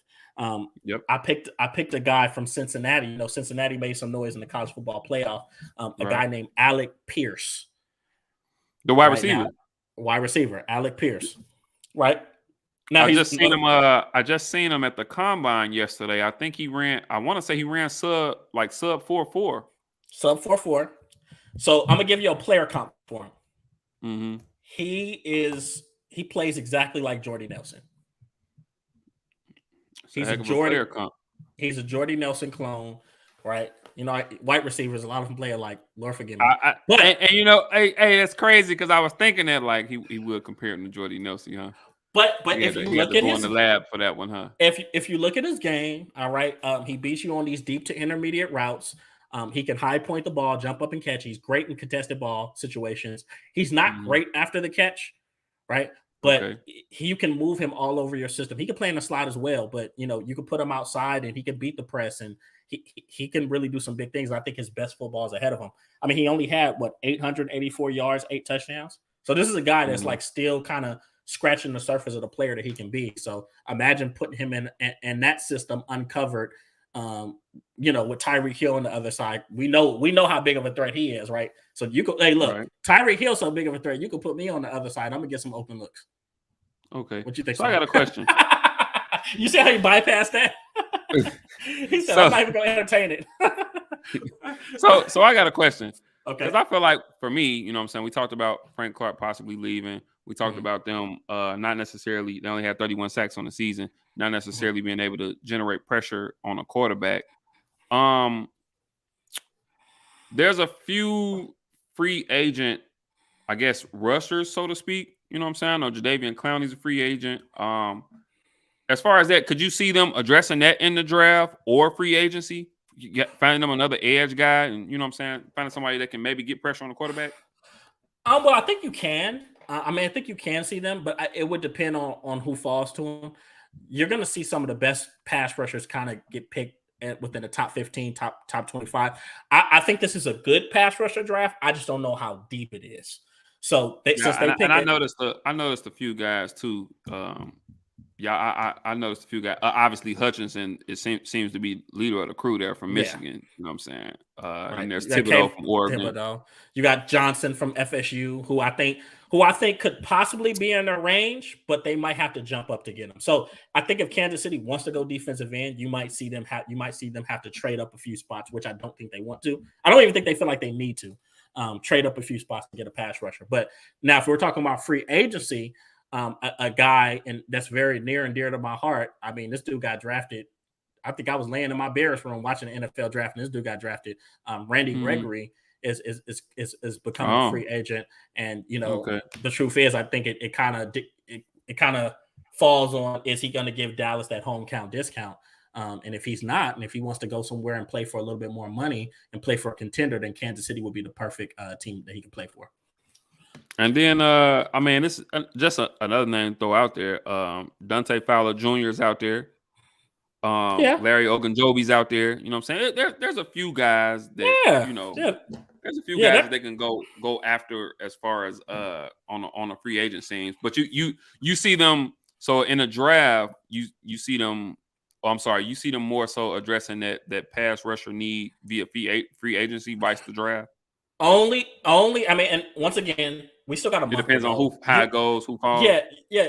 So we still have a month to go. We got pro days coming up. We may have some guys shoot up draft boards and some guys that we didn't think was going to be this good. And hey, I still have to watch some tape on the top 250, top 300 prospects myself. But if I'm looking at it right now, I don't think any bona fide, because let's be honest, if you let Frank Gore go, you got to bring in somebody that's going to have a substantial impact year one. You're not bringing in a baby that has to sit behind and develop for 2 to 3 years. So I think they want to bring in somebody that's going to come in and kind of be, what we like to call war daddy in year one and kind of make more of an immediate impact. So I see them addressing that in free agency. Now, speaking of free agency, I told you they need to focus on corner, right? A guy that I think is in their price range and he has experience, and I mean he's a few years away from being defensive player of the year. I think they got a shot at Stephon Gilmore. Okay. Right. So with that being said, do you see Tyrann Mathieu leaving? I think so. I think it's time in Kansas City's done. I think he's had his ups, he's had his downs. Obviously, he's made some Pro Bowls there. Been fairly productive, won a Super Bowl championship. But sometimes it's like this in business. It's like this in sports. Hell, it's like this in relationships. Sometimes you reach the end of the road, and all you can do is shake hands and be like, "Hey, it was fun while it lasted." And I don't think there's any reason for Tyrann Mathieu to want or to have to stay there, because I think he can go somewhere else, play a pivotal role, and probably help another team ascend and win a championship. So I was going to say, and like you said, there's some solid corners out there. You mentioned Stephon Gilmore, J.C. Jackson's out there, Joe Hayden, Kyle Fuller. There's some options out there. So now I would love J.C. Jackson for them, but I think he's going to be priced out for them. J.C. Jackson, he's going to get paid. He's going to get paid. Somebody going to back up the Brinks truck. Yeah, they are. But Stephon Gilmore, remember they traded him to Carolina. Carolina. Yeah, they traded him to Carolina. He still was productive there. So I mean, his price tag has dropped just a little bit. Plus, he's getting a little older, dealt with some injuries. He could be a guy that they could bring in for 1 to 2 years and maybe draft a guy, if not this year, next year, and he could be more of a bridge star cornerback for them. With that being said, though, all that being said, and obviously they got some things they need to work on. All that being said, is it fair to say that even so, going into the 2022 season, they're still the divisional favorite, and the Kansas City Chiefs are still a favorite to come out of the AFC? A favorite. Yeah. Yeah, I would say yes. Because as much as I wanted to look at some of the other teams, I like the Chargers. I have my questions about what the Raiders will be under Josh McDaniels, but Kansas City hasn't done too much to make you lose belief in them. I mean, they righted the ship. Now, don't get me wrong. I was one of those. I'll admit, you guys, I was one of those people that kind of was ready to abandon ship mid season because they did look pretty bad, Yeah, uncharacteristic for them. But they were able to clean it up and kind of redefine themselves yeah. as a tough, gritty defensive team that was able to make some plays on offense. So I think they're still very, very much the leader of the pack. Now, as far as the AFC, hey man, it's getting tight. You ever It been in a is. It is. you ever been in a room with too many people and you like are you I love watch this. You ever been in a car where it's like five, six of y'all motherfuckers in the back seat and it's getting a little tight up in there. So the No, AFC I agree because I think yeah, I think the Bills are going to have something to say. I think Tennessee is going to have something to say. yeah. Like I agree. And I think New England's going to improve. oh yeah, So I mean, under I Mac Jones agree. and I think It's yeah, not an Cincinnati. automatic for them getting to the Super Bowl. No, no, no, Obviously no. Yeah, Cincinnati. Yeah, those days are over. Then we got Baltimore. Baltimore will be back, right, with Lamar yeah. Jackson. So Hopefully Kansas they can City's stay healthy. hopefully they can stay healthy. Exactly. So, but Kansas City's in a good place, right? They understand their formula. They know what it takes to get to the AFC Championship year in and year out. Where So there's not very very much they need to do. There's just positions they need to address, kind of to combat what some of the other teams are going to do, right? Because we don't know what Buffalo's going to do. But in the draft, I say for corner, there's a good corner out of Florida named Kair Alim. I hope I said his name right. But he's right, Kair Alim. Yeah, he's probably from Philly. You know, Philly, all them dudes got Muslim names. for Um, real. Hey man, chill out, bro. Am I wrong? I'm not wrong. Hey, But I'm not from Philly, so I mean, but hey, look, all that hey, we have, look, for all we anybody viewing this from Philly, man, shout out to Philly, man. We love shout out y'all. to Philly, yeah. But no, he's good size, good build. And one thing I like about Florida corners is more often than not, they always come to the NFL pro ready. They're usually very technical. They're very good man to man. They usually got good ball skills. You may have ones or twos that just don't make the cut, but when watching Kyrie Irving's tape, I think he'd be pretty good. He'd be a step up from what they've had, and I think he's right in that range where he'll fall to the bottom of the first round and the top of the second. Real quick before we move on to the Raiders. Speaking of corners, do you see? And I don't know if I'm gonna get this right. Derek Stingley from LSU. I know he got Mhm. the he just had the surgery, had the list spring injury. Do you think that that'll make him drop in the draft? Could you see him falling all the way to a Kansas City at the end of the first? Okay, so I don't think he'll fall that far. I think he'll fall, but I think if you see him fall, it'll be to like at the 20 at the latest. Because the truth is with Derek Stingley, even though he's battled some injuries and that's kind of affected him the last few years, I still think Derek Stingley has the highest upside of any corner in this draft. I think So, yeah, Sauce Gardner for Cincinnati looks damn good, but I think that in 2 years, I think we can very well look up and Derek Stingley is eons better than Sauce Gardner just because we've seen okay. him play so great. So I think it's just injuries that have been affecting him. So if he can get his health right, so I think teams are going to look at it from that standpoint. Like, this guy has such immense potential. Why would we let him fall in the draft and let somebody else take him? So it's just a little bit of patience and development. I don't think he'll fall to 30. That's far. If he falls to 30, Word, then they need to get on it. Thank God, and because that's ridiculous. word. All right. So you hinted to him a second ago. The other playoff team in this division, the Las Vegas Raiders. They went 10-7 this year. They have the 22nd pick in this year's draft. We know everything that went on with them. They had a lot of stuff surrounding them between the stuff with John Gruden and them having to let him go mid-season, and then the stuff with wide receiver Ruggs and the situation that he had going on. But they persevered. Derek Carr really stepped his game up, and they found themselves, played themselves into the playoff. This offseason, they hired Josh McDaniels, and we know what all comes with that. We know you know what he's done. We know his MO. We know what he's done in the past or whatnot. And teams keep saying, and teams keep go saying, ahead, I'm sorry. I was saying, teams keep saying, I'm gonna hire this guy. I'm gonna hire this dude. Yeah, and make it make sense. That's a conversation. That's a conversation for another day, because guys like that get 1,000,001 chances, and Eric Bieniemy still up there. But anyway, you know what I'm saying? 10-7 Raiders team. What do you think about the season they had last year, and what do you see for them moving forward? Well, you mentioned it. They fought through any adversity a team could fight through. They fought through. They literally lost both of their first round picks from a year ago. You know, they cut Damon Arnett because he flashing guns. He in the NFL. They did. I forgot all about that. They did. Yeah. You know, he in the NFL, but he wants to be a thug. Make it make sense. And then, you know, God help, you know, Henry Ruggs is, you know, he's not even worried about playing football. He's worried about will he ever enjoy his life, freedom again. Yeah. Yeah. So that's an unfortunate situation in itself. And obviously John Gruden, there was that whole email scandal and things of that nature. But what I admired about that team was that they really came together. And they really, it's funny. I watched each and every one of their games, even when they beat my Cowboys.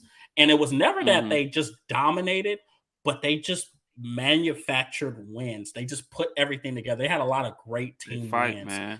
A lot of fight. And I will say this, and this is going to ruffle some feathers here, but Derek Carr is probably one of the more underappreciated quarterbacks in the National Football League. He's in my top 10. He's at 10. And I think that what Derek Carr did last year, it gave me the ammunition I needed. Because, you know, I was very hard on another quarterback named Deshaun Watson, who was in a very similar situation, be unsuccessful. And we just watched Derek Carr with the same circumstances miss key players down the stretch, lose his head coach, wide receiver get in legal trouble, right? All this stuff. And we watch him bunker down and lead that team to the playoffs, right? Not just a winning record, but to the playoffs. Granted, a lot of it had to do with Derek Carr, but we also got to give some credit to, hopefully I don't chop his name up, but Rich Biscaria, special teams coach who got elevated and became the interim coach for that team. So, yeah, I mean, the Raiders are, I think they're a gritty ball club. They have a lot of, they have some good pieces in place. Crosby, defensive end, I think he's really becoming a premier defensive player in this league. Yes. And then, you know, they drafted that young safety out of TCU. I forget his name. I don't want to pronounce his name the wrong way. So they have some pieces, but once again, we're gonna have to see. Our question mark we just mentioned is Josh McDaniels. I don't know what they're gonna look like under Josh McDaniels. I love the coordinator Josh McDaniels. But the lead man, Josh McDaniels, I mean, hell, you guys, Frank Wright is in Indy because Josh McDaniels. Look, not even Frank Wright, the current Bears coach, Matt Eberflus. Matt Eberflus was a linebackers coach for Dallas, right? So he was actually offered the defensive coordinator. He was actually last minute. He got offered the defensive coordinator position in Dallas. He says no. I'm going to Indianapolis. I want to follow my friend Josh McDaniels to Indy and help them build this thing. So he leaves Dallas, goes to Indy, and Josh McDaniels, after accepting the job, quits and goes back to New England. Via FX, if I'm not mistaken. Yes, via FX. So this is who this individual is. So the last two times we've seen him, you know, in a pseudo at the head position with Indy for all of 5 minutes. And then when he was in Denver, he just hasn't been successful. So I have question marks about what culture is he going to build there. Hopefully he doesn't try to bring that rigid, cold New England culture over to Las Vegas, because I just don't think that's going to shake. So that's where my concerns is for them. Looking at them last year, once again, they weren't spectacular. They had the 18th ranked offense and they had the 26th ranked defense. Like I said, fought through a lot of adversity, won some games, but I don't know if they can repeat that this year. They're genuinely going to have to improve. So, wide receiver was the number one position I kind of had them addressing. I agree. Yeah.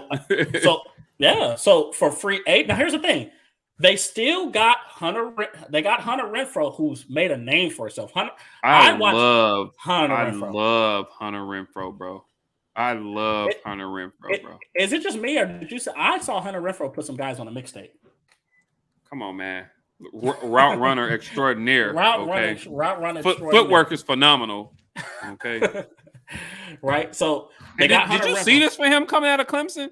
No, I thought Hunter Renfrow was going to be watch this. I know he'd be productive, but I thought he was going to be like a 500 to 800 yard guy. I thought he was going to be closer to Cole Beasley. Yeah, but perfect. But closer, right? He really became their number one guy. You know, and maybe by force is more so than choice, but he really became their number one guy. And I mean, big clutch catches for them, man. He constantly moved chains for them. Just clutch, man. I love Hunter Renfrow, but I don't think he's a number one receiver. No, he's not. He's not. But I think that if you have a guy that's proven that he can be a number two and he can act as a number one temporarily, I think that pays dividends, and that says a lot. So Hunter Renfrow, first of all, Hunter Renfrow was performing when Darren Waller was out of the lineup, and they won games with Hunter Renfrow. So, you know, the guy I have for them in free agency bringing in, who I thought was a very hot name, and I think would be a perfect fit for them, was Chris Godwin. I think you bring in Chris Godwin. I don't see that happening, though. I think Tampa Bay is going to go out of their way to keep him. Well, we'll see. But I'll say this. Me and this guy have always argued because I've always said that Chris Godwin, you know, I went through a period where I felt, and I still kind of feel this way, Chris Godwin healthy, getting the targets is a more effective target than Mike Evans was in Tampa Bay. So Chris Godwin, he said, oh yeah, I remember this, right? So I think you put Chris Godwin in Oakland where he's the number one de facto guy. You got Humphreys, Darren Waller gets healthy. You still got Josh Jacobs in the backfield. I think that can be really, really, really scary. And I give Derek Carr a nice cut of weapons, because I think what the Raiders have been messing up at, which they've always done this, they go more after athletic profile than actually bringing in guys that can play the game. I think they stumbled into getting Hunter Renfrow. Like, I don't think he was their first. I can agree with that. But that's evident because you draft Henry Ruggs over CeeDee Lamb and Jerry Jeudy. Come on, man. So you didn't want anybody that could lead your pack. You just wanted somebody that ran a fast 40. So I think Chris Godwin can do that for them. He's a route running extraordinaire, and you can move him all over your system. So imagine having him and Hunter Renfrow and literally switching them around X, Y, slot. I mean, literally H-back, jet sweeps, everything. And they still have Zay Jones as well, correct? They still have Zay Jones, who I think is a good number 3 or 4 receiver, right? Right. So that's what I see for them. Now that's in free agency. Now they picked 22nd overall in the draft. Right. So they're in a prime spot. They're in a pretty good spot. A receiver I see them possibly taking at 22, who I think is in their range, is Chris Olave from Ohio State. Ohio State.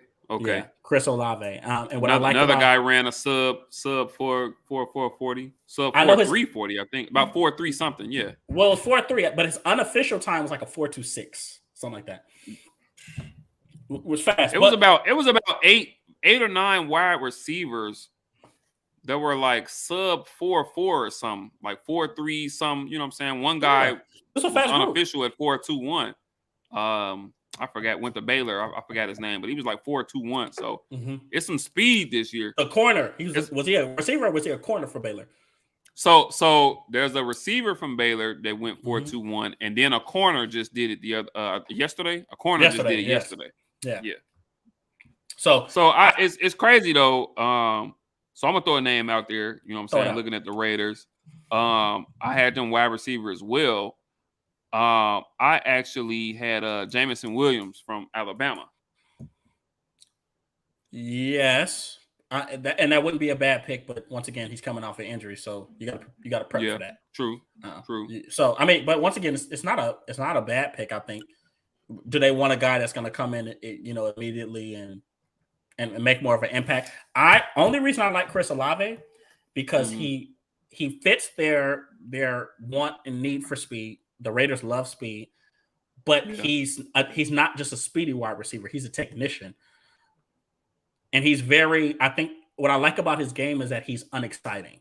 I like that he's unexciting. He just Yeah. goes about his business, right? He's kind of in a mode. He's kind of like Terry McLaurin, who Another also Ohio State guy. the Ohio State guy, right? Just goes on about his business. He's going to come in year one, and he's going to play like a 3 to 4 year pro from year one.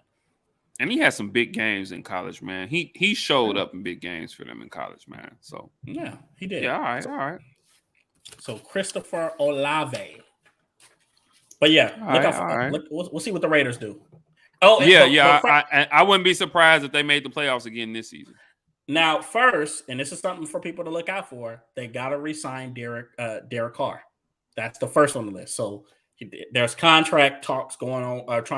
They're trying to figure that contract situation out. What range do you see him in? I mean, obviously, pay wise. Yes, I mean, he's not going to see that Mahomes, Dak. I'll put you like this. He'll get 35 and up. So between 35 and 40? Yes. He's in that range. Okay. I think that's adequate. I can agree with that. I think that's adequate. He's in that range. Does he get that? Does he get that contract this year though, or do you think does he get that this offseason, or do you think they make him wait another year? Because I think the narrative on Derek Carr, and part of that is because of John Gruden and the fact that I don't think John Gruden ever truly believed in Derek Carr.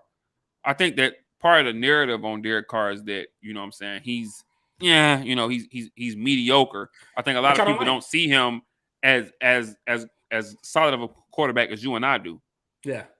So I think that narrative may affect him in contract negotiations. Well, I think that narrative, and I hope people really take inventory of this season and realize this is who Derek Carr really is. You need a Derek Carr gritty fight type of quarterback to really make it through circumstances like this. Every quarterback can't make it through that in that type of environment.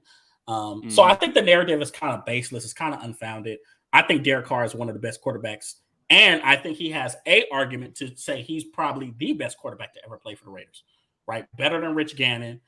I think he has a very fair argument. And if you look at his statistics and his numbers, granted, he may not have always had the teams around him, but if you look at his play and consistent as a quarterback, I think he has a fair argument to say he's one of the top one. He's literally one of the top 2 quarterbacks to ever play for that franchise, other one being Ken Stabler. And I think you've seen a rise in his play that kind of coincided with John Gruden exiting. Yeah. And I know I'm gonna mess his name up, Magliano, whatever. The interim coach, I know I'm gonna mess his name up, but I would have loved to have seen, them give him an opportunity, because I think he did a phenomenal job with that team, considering the circumstances. But see, that's why I compared it. I know you rolled your eyes when I did it, but that's why I compared it a lot to the Deshaun Watson situation in Houston before all the nonsense and off-season drama.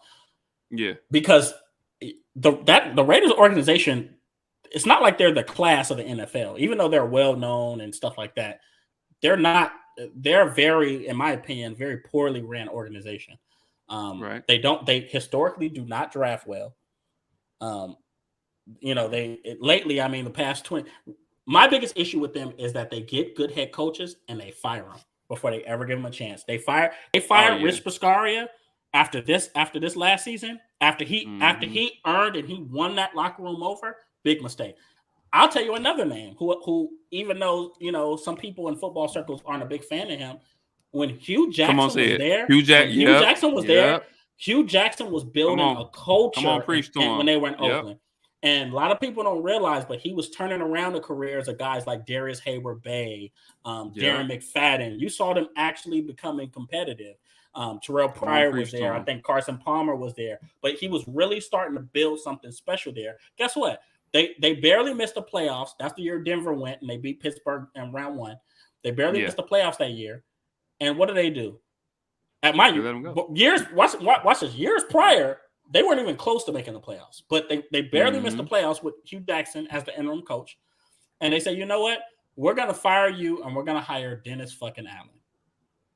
And we see how that went. Shit show. He's a defensive coach, and they had a terrible defense. Word. Yeah. And you know what? But you know what? And one day one day we're really gonna have to just dive in on the coaching situation and the Rooney Rule and some of the injustices that are happening with some of these coaching candidates of color. Yeah, because it's honestly getting out of hand, man. And publicly, shout out to the Pittsburgh Steelers for having a black head coach, for looking at Mike Tomlin. Word is, I don't know if they hired him, but word is Louis Riddick is their number one candidate for GM. So shout out to them. Big Louis Riddick I fan. do too.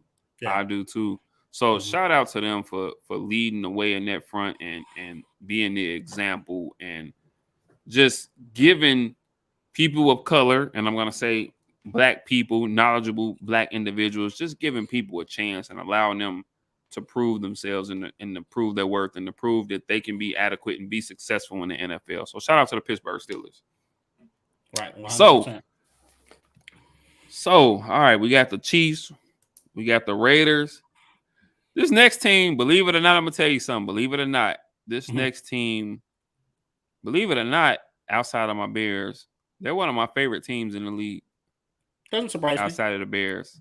And it might kind of coincide with some of the places I was stationed in the service. You know what I'm saying? So obviously my Bears, I'm from Chicago. I love my Bears. Stationed in Seattle. I got a little bit of an affinity for the Seahawks. And this next team here, the LA Chargers. LA went 9-8 this past season. Came down to the last game of the season as far as them getting into the playoffs, and they lost to the Oakland Raiders, who got into the playoffs. They got the 17th pick in the draft, coached by Brandon Staley. What you thinking, man? I know when I looked at it, I looked it up, and I guess it kind of made sense. We know about all the firepower they had offensively with Justin Herbert and Austin Eckler, who one of my favorite backs in the league. I don't think people talk about him enough. Versatile. Yes, sir. But Austin Eckler, Keenan Allen, Mike Williams, who's a free agent. So we know what they have offensively. I didn't know. I was looking, and I didn't know this team finished 29th in scoring defense and dead last against the run. Yeah. And obviously that had to play a big part in their demise. You know what I'm saying? So what do you think about these Chargers and the season they had, and where do they go moving forward? Okay, so first of all, I'm going to say that the Chargers and a team that we'll cover in the coming weeks, the Colts, they're in a little club that I call playoff teams that didn't make the playoffs. I agree. And the Chargers are very interesting. They're always a fun team to cover because they always have talent. And actually, granted, this year they can blame the defense. There's been years where they were losing games where they actually had a pretty modest defense and a pretty modest offense, but they were losing a lot of couldn't finish games. And I think we saw a little bit of that this year. They lost a lot of close ones early on. And here's the thing. They got Justin Herbert, who we can all agree, anybody that watches football, he's a generational talent. Absolutely. Right? Like he's 6'7" kid, rocket arm. He's an athlete.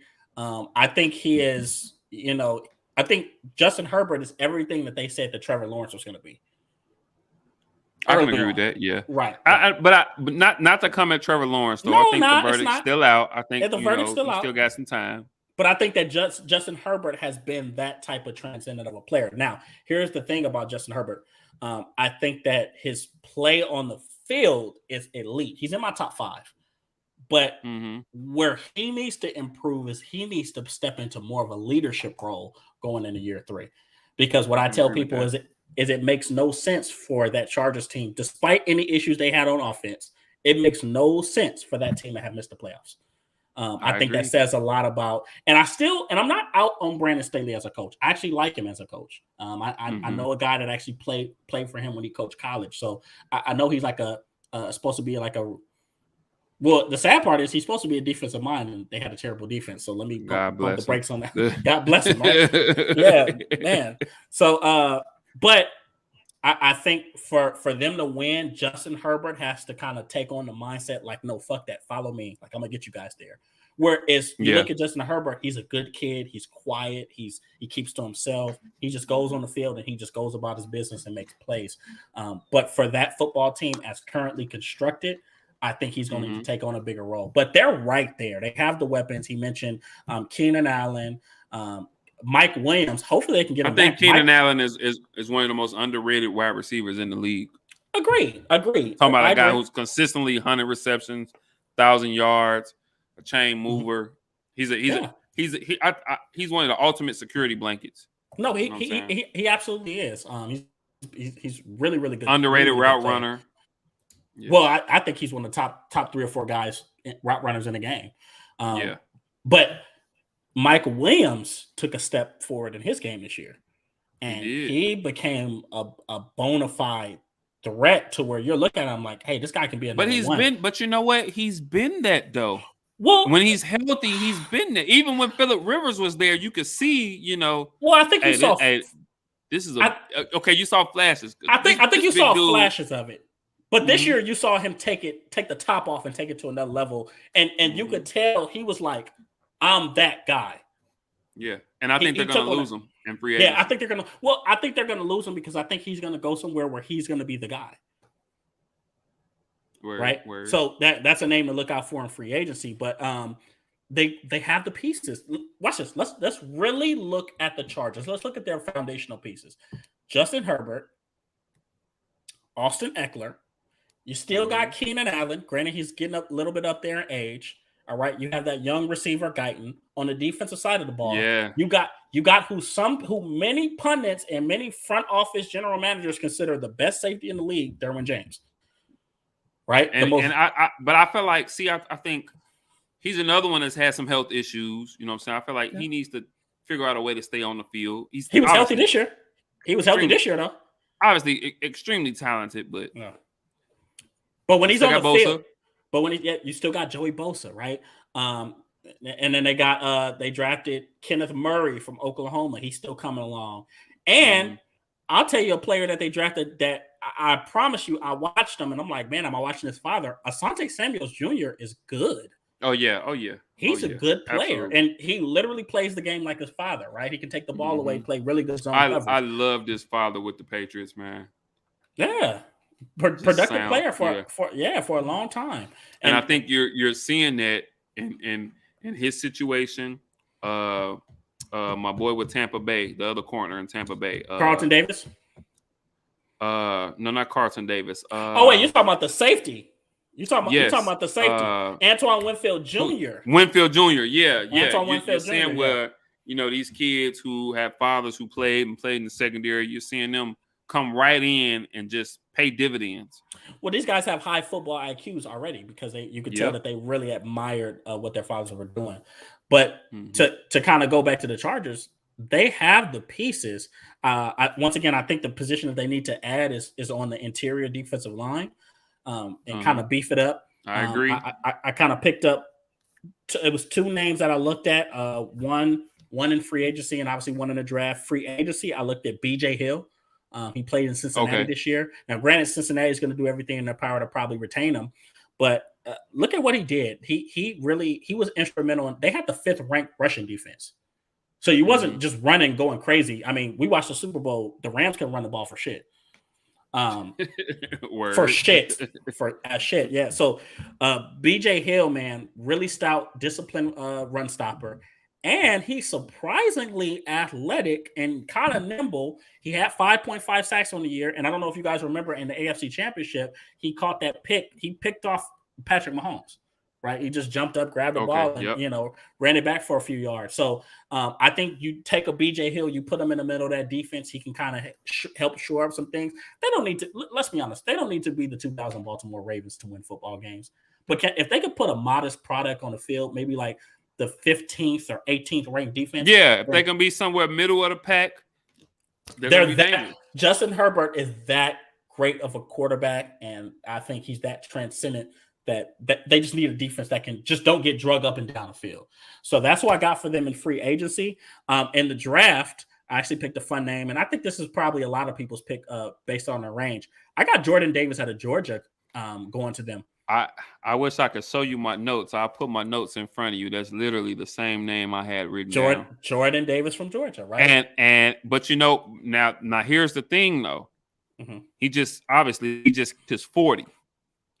So I wouldn't be surprised if you see him in the coming days. You see his name rise up that draft stock.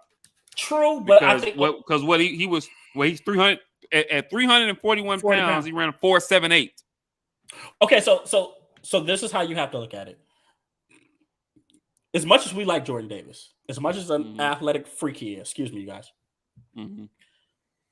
you still have to look at what teams are going to value a nose tackle, right? Because he's not a 3 technique. He's going to be a nose tackle, and maybe if you get creative, he's a 5 or a 4 technique in a 3-4. So maybe we'll have to look a little bit more at the draft. What 3-4 teams are picking a little higher where they'll say, okay, well, I'll bypass a safety that I need or a corner that I need, and I'm going to go ahead and I'm going to pick this behemoth of a guy, this mountain of a guy that's going to come in. Granted, he's still figuring things out as a pass rusher, but he's just so athletic. Right. So I think the Chargers, for what they need, I feel very good that he's going to fall to them because they're going to bring him in, and at a minimum, he's going to come in and stop the run, and maybe they can, move him around a little bit within their system. But they have more of an environment fit to kind of bring him along and help him reach his potential than other teams do. And he won't necessarily be pressured to get after the quarterback because they still have a Joey Bosa. You know what I'm saying? So his job would just be, hey, be that athletic freak that you are. You know what I'm saying? And you know what I'm saying? Control the line, push the line, get pressure up the middle. You know what I'm saying? Stop the run. Yeah. And if you want to be honest, I think you put him next to Joey Bosa, I think he'll be a 3 to 5 sack guy. Yeah, I can see that. Yeah, because he gonna get the one-on-one touches, but you put that big joker in the middle and you tell an offensive guard you got to block this guy. Now, the only thing about Jordan Davis is, you hear a lot is that he does have some stamina issues, so sometimes he gets tired and wore down. And since he's such a tall guy, remember he's 6'6" and a half. He does have issues with his pad level. Right. So we just said, so I was going to say, we just said neither one of us think Mike Williams stays. We think he goes. No, he probably goes elsewhere. Do you see any wide receiver going there? Do you see them possibly going wide receiver in the draft? Or B, do you see any free agent wide receivers that you think could go there, be a nice fit there? I mean, hell, Mark Cooper about to be on the market. He is, man. Look, he can go and come to the Bears. You know what I'm saying? We'll take him. Well, you got Allen Robinson who could fit a similar role, right? Don't remind me. Right. So I mean, don't get me wrong. I think there are some guys on the market that they'll definitely look at. I'd have to get an extensive look at who some of the free agents. There are rumors that Jarvis Landry could be freed up. I've seen that too. Yeah, right. I've seen that too.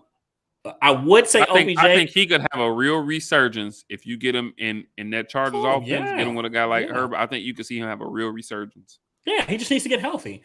And like I said, I would say OBJ, but the Rams have announced that they're prioritizing re-signing him. So it's a lot of interesting. Good. I'm happy for OBJ. That's good, man.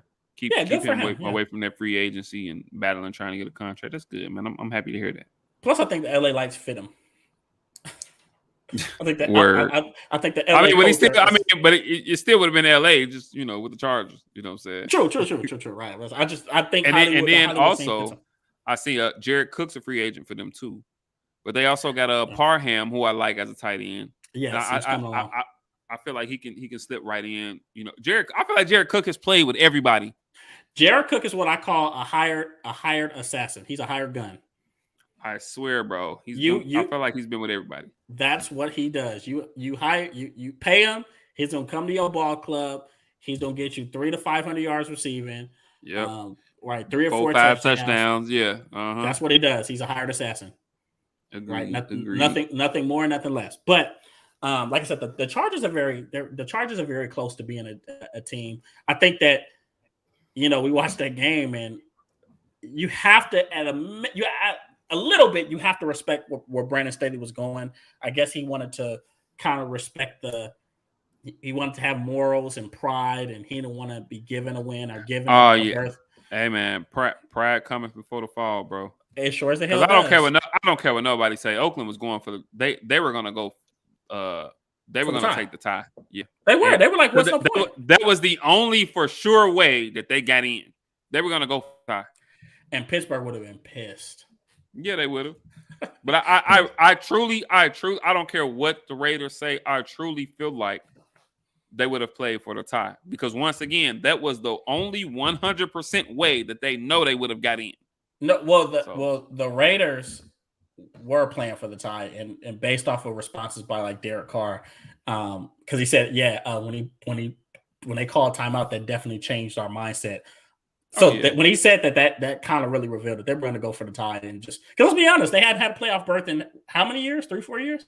Yeah, they like shit. We're gonna take this for sure thing, right? But hey, look, you wanted it. You wanted it. Pride cometh before the fall. So yeah, I think the Chargers will be back in. I think they'll be back in next year, but it's going to take for Justin Herbert to take a step forward. Brandon Staley's going to have to patch that defense up, and they're going to have to put some nastiness in the middle on defense and kind of fix the trenches. I was just going to say, so you see the Chargers making the next step, getting into the playoffs next year? I think so. I have more. I'll put it like this: I'm more confident in the Chargers making the playoffs next year than the Raiders, and I like the Raiders. I just don't. I just don't trust Josh McDaniels. All right, word. All right. Well, last but not least, AFC West. They finished last in the AFC West. The Denver Broncos. They finished at a 7-10 record. They have the 9th pick in the draft. They went out and hired Nathaniel Hackett this year to be their head coach moving forward from Green Bay. I know for me, looking at them, this is a team that's, they definitely got some pieces offensively and defensively. I think for me, and you can tell me if you agree, for me, their most glaring need is a quarterback.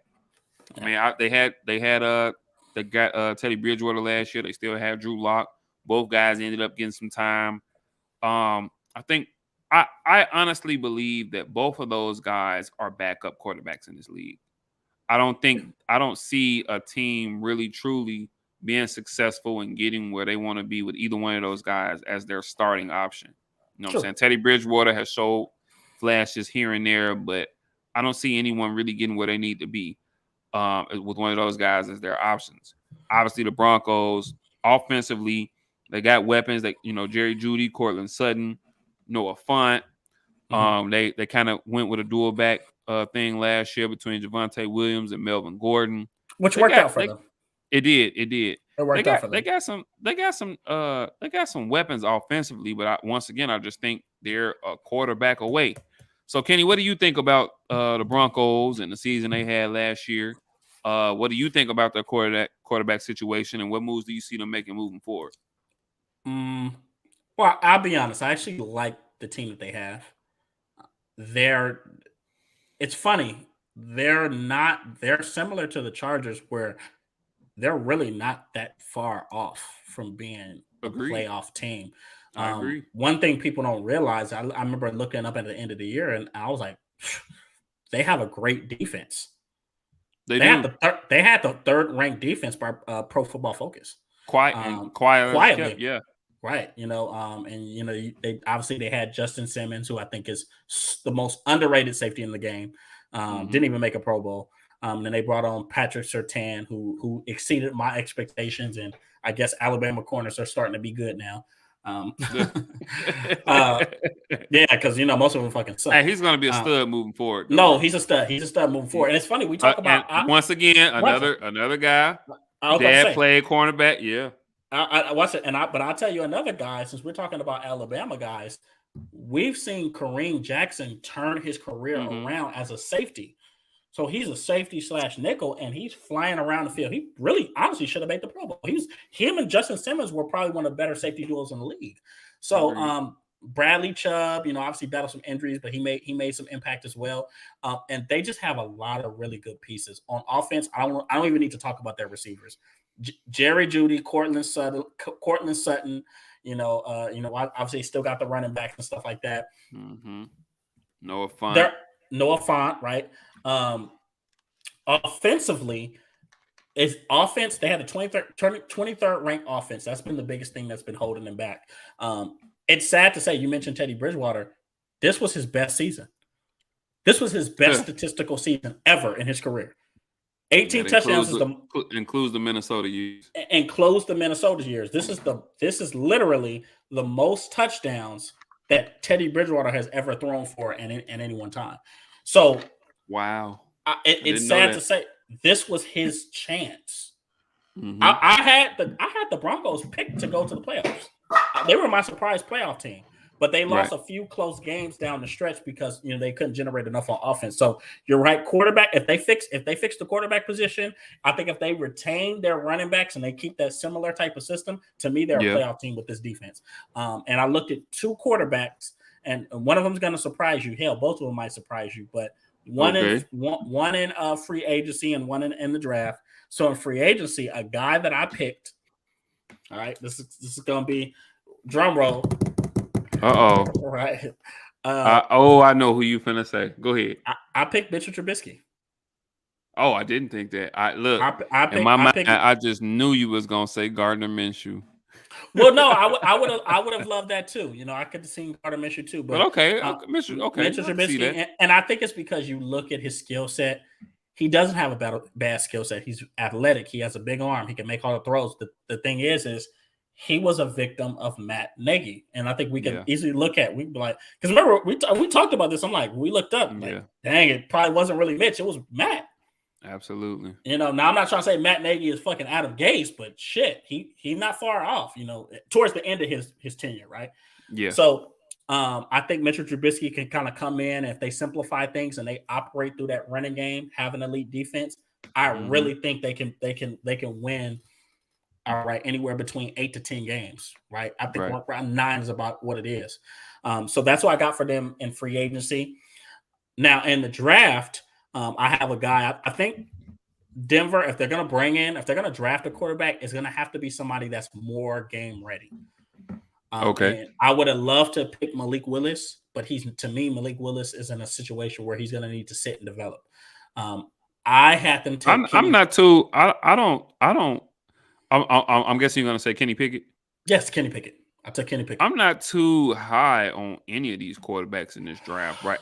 Especially as far as being able to come in and pay dividends right away. You know what I'm saying? Well, here's the thing: if you want to look at who has the experience and who's at a minimum going to be able to come in, make a few big plays, but for the most part, manage the game. And I think if you look at Kenny Pickett's resume, I think he's probably the perfect candidate. Kenny Pickett he's a fifth-year senior. Mm-hmm. And statistically, he improved every single year. And his last year, he had over 4,000 yards. He had 42 touchdowns and 7 interceptions. So he really kind of went out on a high note. He's an older guy, very mature, very confident. And I think that he would come in. I'm not saying he's going to come in and be Justin Herbert, but I think he could come in and, throw for 20 plus touchdowns and 10 to 15 interceptions and kind of give them some stability. And here's another thing. He's a plus athlete. Because I don't know if you remember, everybody remembers the play where he did the fake slide. After that, that's outlawed now. You can't do that no more. Right. But he's a plus athlete, so you could probably, do some things, roll him out, run some read option. So there's some value there. But I like Kenny Pickett for them at 9.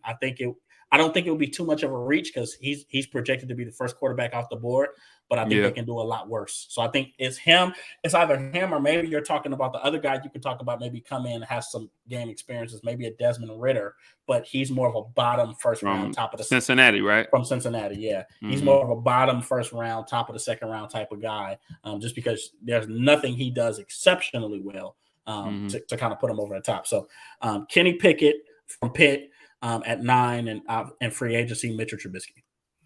Now it's crazy because Mitchell Trubisky, it's crazy because right now I would say this year he's the hot free agent quarterback name. You know what I'm saying? Yeah. As far as the guys that you have to choose from out there, I mean, and Jameis is out there. I do think Jameis is going to move on from New Orleans. I think it's interesting to see. It is a name. I think it's interesting to see how he'll come back from his injury or whatnot. But Mitchell Trubisky, and they were saying, I was looking listening to ESPN, and they were saying that the combine, Mitch Trubisky is really the hot name as far as free agent quarterbacks go out there. Mhm. I think that's crazy considering what happened, with him in Chicago. Look, until Carson Wentz gets released, and I don't even like Carson Wentz, but I've never seen anybody. Could you see him in Denver? Possibly, but it's gonna take for somebody to put. He has a lot of people that are like rooting for him, and I'm not saying I'm not rooting for him because I want every guy to be successful, but yeah, I've never seen anybody make more excuses for a player than excuses are made for Carson Wentz.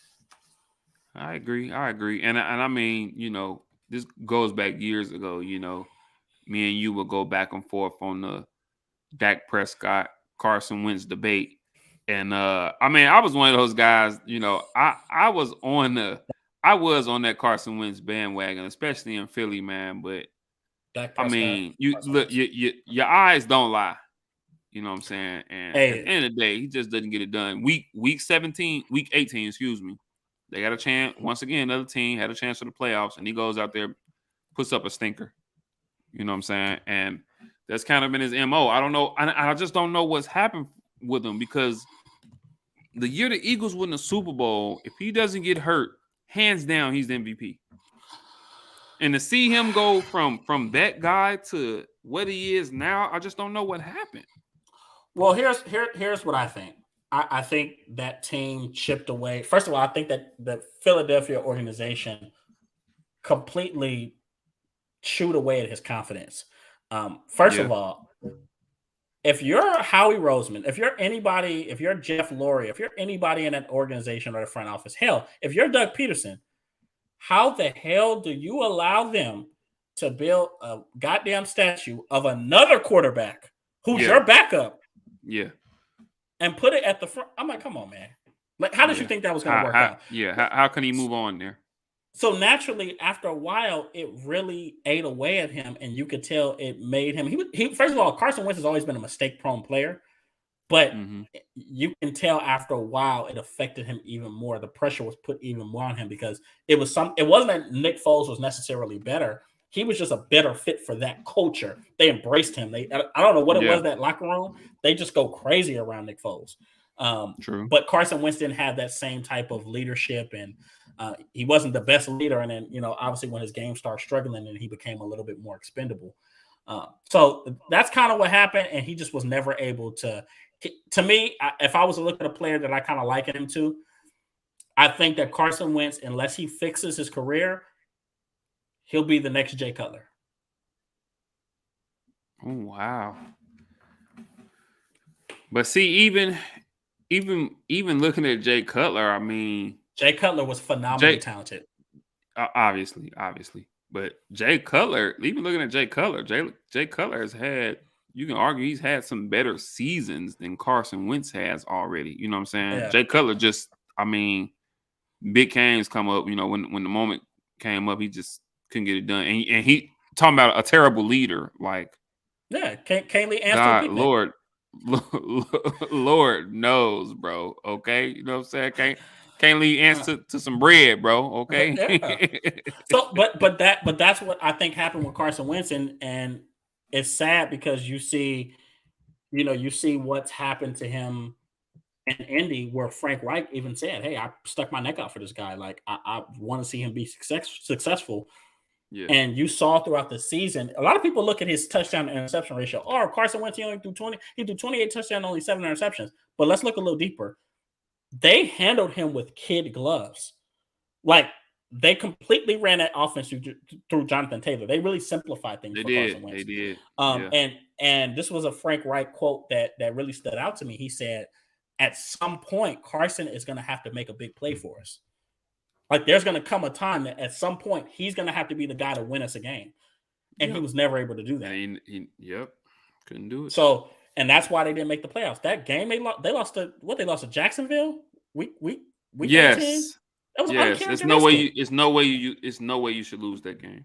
Right. So against a team who second year in a row got the number one pick in the draft. Literally, right? So, that's what happened with him, and that's why he'll probably be on the free agency market again. And we'll see what happens. Maybe what Indy does at quarterback. Hell, who look, Mitch Trubisky end up there? We don't know. So I'm excited to see what happens there. But watch this. Since we're talking about leadership issues and underwhelming quarterbacks, we want to end on a good note, right? I wanted to talk about there's a very interesting spoiled kid up in Arizona that feels like he deserves a new contract. Right? Kyler Murray. Yeah, no, for real. Yeah, I think that's the discussion we need to have. But go ahead. What do you think? What are your thoughts on this? So obviously he had his agent come out with this long letter to the team. Well, I guess it started with him unfollowing the team on Instagram and scrubbing his Instagram of all Arizona Cardinals pictures or paraphernalia or whatever, Then he has his agent go and write this long letter to the team, basically saying, hey, I love you. We love you guys. Kyler Murray wants to be here. Clown shit. We want to, hey, we want to win a Super Bowl, but hey, we want, some job security, and we want to know that you guys are dedicated to, getting weapons and, us being as if they didn't go out and get DeAndre Hopkins. You know what I'm saying? As if they didn't do that for him. As if James Conner didn't just lead the league and he made the Pro Bowl in touchdowns. Made the Pro Bowl, didn't just lead the league in rushing touchdowns, so they went out and got. As if they hadn't been putting weapons around this guy anyway. Mm-hmm. You know what I'm saying? And now let me say this. All right, so he wants a new contract. He's still in his rookie contract, which he's just about maxed out. You know what I'm saying? I think I'm not sure. I think he's slated to make about $11 million this year because he's maxed out on all his bonuses. He was a number one overall pick. Yeah. So I'll say this. I do think that he deserves another contract. However, from what he's asking for, looking at the last three guys who just got kind of paid out, looking at Patrick Mahomes, looking at Dak Prescott, looking at Josh Allen in Buffalo, do I put him in that tier? Absolutely not. And we're talking about guys who are making, in essence, between 40, 45 mil a year. You know what I'm saying? Do I put Kyler Murray in that same category? No, I don't. No, he's not in my top 10. He and rightfully so. Like you can legitimately argue going into this 2022 season, you can legitimately argue 10 quarterbacks better than him. You know what I'm saying? That you can see having a better season than him. Now, with that being said, let me say this. I do believe he should get another contract.